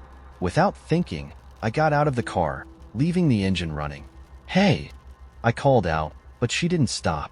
The woods swallowed her, and for reasons I still can't explain, I followed. The air inside the forest was colder, damp with the smell of moss and decay. My footsteps were too loud, snapping twigs and crunching leaves, but hers made no sound. I should have turned back. I knew that, but something about her pulled me forward. It felt less like a choice and more like an inevitability. I don't know how long I walked before I realized I couldn't hear her anymore. I was alone. The silence around me was deafening, the kind that presses against your ears and makes you doubt your own existence. And then, from somewhere in the distance, I heard it, a laugh. Soft, melodic, and wrong. It wasn't hers, but it sounded close. I turned back toward the road, or where I thought the road was, but the trees seemed different now. Taller, their branches clawing at the sky like skeletal hands. I walked faster, then ran, the laugh growing louder behind me. I didn't look back. I couldn't. When I finally stumbled out of the woods, my car was gone. The road was gone. I was standing in a clearing under a moonless sky, and the only sound was my own ragged breathing. That was 3 days ago. I've been wandering ever since, the forest stretching endlessly in every direction. Sometimes I hear her laugh. Sometimes I feel her eyes on me. And sometimes, in the distance, I see her. A figure in a black dress, gliding effortlessly through the trees, always just out of reach. If you're reading this, don't stop for anyone on the road at night, not even if they smile. I was never a neighborhood watch type, but after what happened, I wish I'd kept my curtains closed that night. It started about 2 weeks ago, around 1 a.m. I couldn't sleep, too much coffee and too many emails rattling around my head. So I wandered into the living room, half considering a late-night binge of something mindless. That's when I noticed the figure outside. At first, I thought it was a shadow, cast long and crooked across the sidewalk by the dim street lights. But then it moved. Slowly, deliberately. A person. They were standing at the corner of my street, wearing a dark hoodie, their face obscured. I told myself it wasn't unusual. People walked their dogs late at night, right? Maybe they were out for a smoke, or waiting for a rideshare. Normal stuff. Except they didn't have a dog, and they weren't pacing, or scrolling on their phone, or doing anything that made them look like they belonged there. They just stood perfectly still, staring, not at my house, but at the one across the street, the Harvey's place. Now, the Harveys are, let's call them eccentric. They moved in about 6 months ago and keep to themselves. Mr. Harvey is the chatty one, always trying to small talk me about lawn care or local politics whenever we cross paths. Mrs. Harvey, though? She barely says a word. She wears these enormous sunglasses, even on cloudy days, and always seems distracted, like she's listening to a conversation no one else can hear. I'd written them off as odd but harmless, until I saw the figure. I watched for maybe 5 minutes, waiting for them to leave. When they didn't, I turned off my lights, peeked out through the curtain, and snapped a quick photo with my phone. It wasn't a great shot, too grainy to make out details, but it was proof. I figured I'd mention it to the Harveys in the morning. If someone was casing their house, they had a right to know. The next morning, I walked over with the photo, feeling awkward. Mr. Harvey answered the door, cheerful as ever, but his smile faltered when I showed him the picture. He studied it for a long moment, then handed it back without a word. "Thanks for letting us know," he said, a little too quickly. His eyes darted to the house across the street. "We'll keep an eye out." That should have been the end of it, but it wasn't. The figure returned the next night. Same spot, same unnerving stillness, but this time they weren't alone. There were 3 of them now, standing shoulder to shoulder in the yellowish glow of the streetlight. None of them moved, not even when a car passed by, its headlights briefly illuminating their faces. Except they didn't have faces. I know how that sounds. Believe me, I've replayed it in my head 100 times, trying to rationalize it. Maybe it was a trick of the light, or shadows from their hoods, but all I saw were blank, featureless ovals where their faces should have been. Just smooth, pale skin, like unfinished mannequins. I didn't sleep that night. The next morning, I tried to talk to the Harveys again, but they weren't answering their door. I could hear something inside, faint whispers, like they were arguing, but no one came to open it. I called a friend to vent about the weirdness, but as I described what I'd seen, I could feel her skepticism through the phone. "Maybe it's some kind of art installation," she suggested. "You live near a college, right? Probably a prank or something." I wanted to believe her, but I couldn't shake the feeling that something was very, very wrong. On the 3rd night, I didn't wait for the figures to show up. I camped out by the window with my phone in hand, ready to call the police if they returned. At 12:47 a.m., they appeared. This time, there were 5 of them, standing in a perfect line. One of them was holding something, a long, thin object I couldn't quite make out. A stick? A staff? They turned their heads in unison, not toward the Harvey's house, but toward mine. I ducked behind the couch, heart racing. The rational part of my brain was screaming at me to call someone. Anyone. But I couldn't bring myself to move. The air in the room felt heavier, like the oxygen had been replaced with something thicker. Then, the knocking started. It wasn't at my door. It was at my window. Tap, tap, tap. The sound was soft but deliberate, like someone rapping their knuckles against the glass. I stayed frozen, too terrified to look. After what felt like an eternity, the tapping stopped, followed by the faint crunch of footsteps on the gravel outside. When I finally worked up the courage to peek, the figures were gone. The next day, I drove to a hotel 2 towns over. I didn't tell anyone where I was going. I just needed space, time to think. But when I returned home 3 days later, the Harvey's house was empty. No moving truck, no goodbye, just a "for sale" sign planted in the lawn. The windows were dark, and the blinds were drawn. I called the real estate agent listed on the sign, pretending to be interested in buying the house. She told me the Harveys had left in a hurry, leaving most of their belongings behind. "It's strange," she said. "They didn't even take their car. Just vanished." That night, I found a note slipped under my door.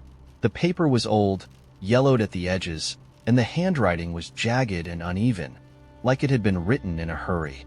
It said, "Don't follow them. Don't let them in." I burned the note in my sink, but I couldn't erase the words from my mind. I still see the figures sometimes, standing at the corner of my street, watching. They never come closer, but I know they're waiting. For what? I don't know. But every time I see them, there are more.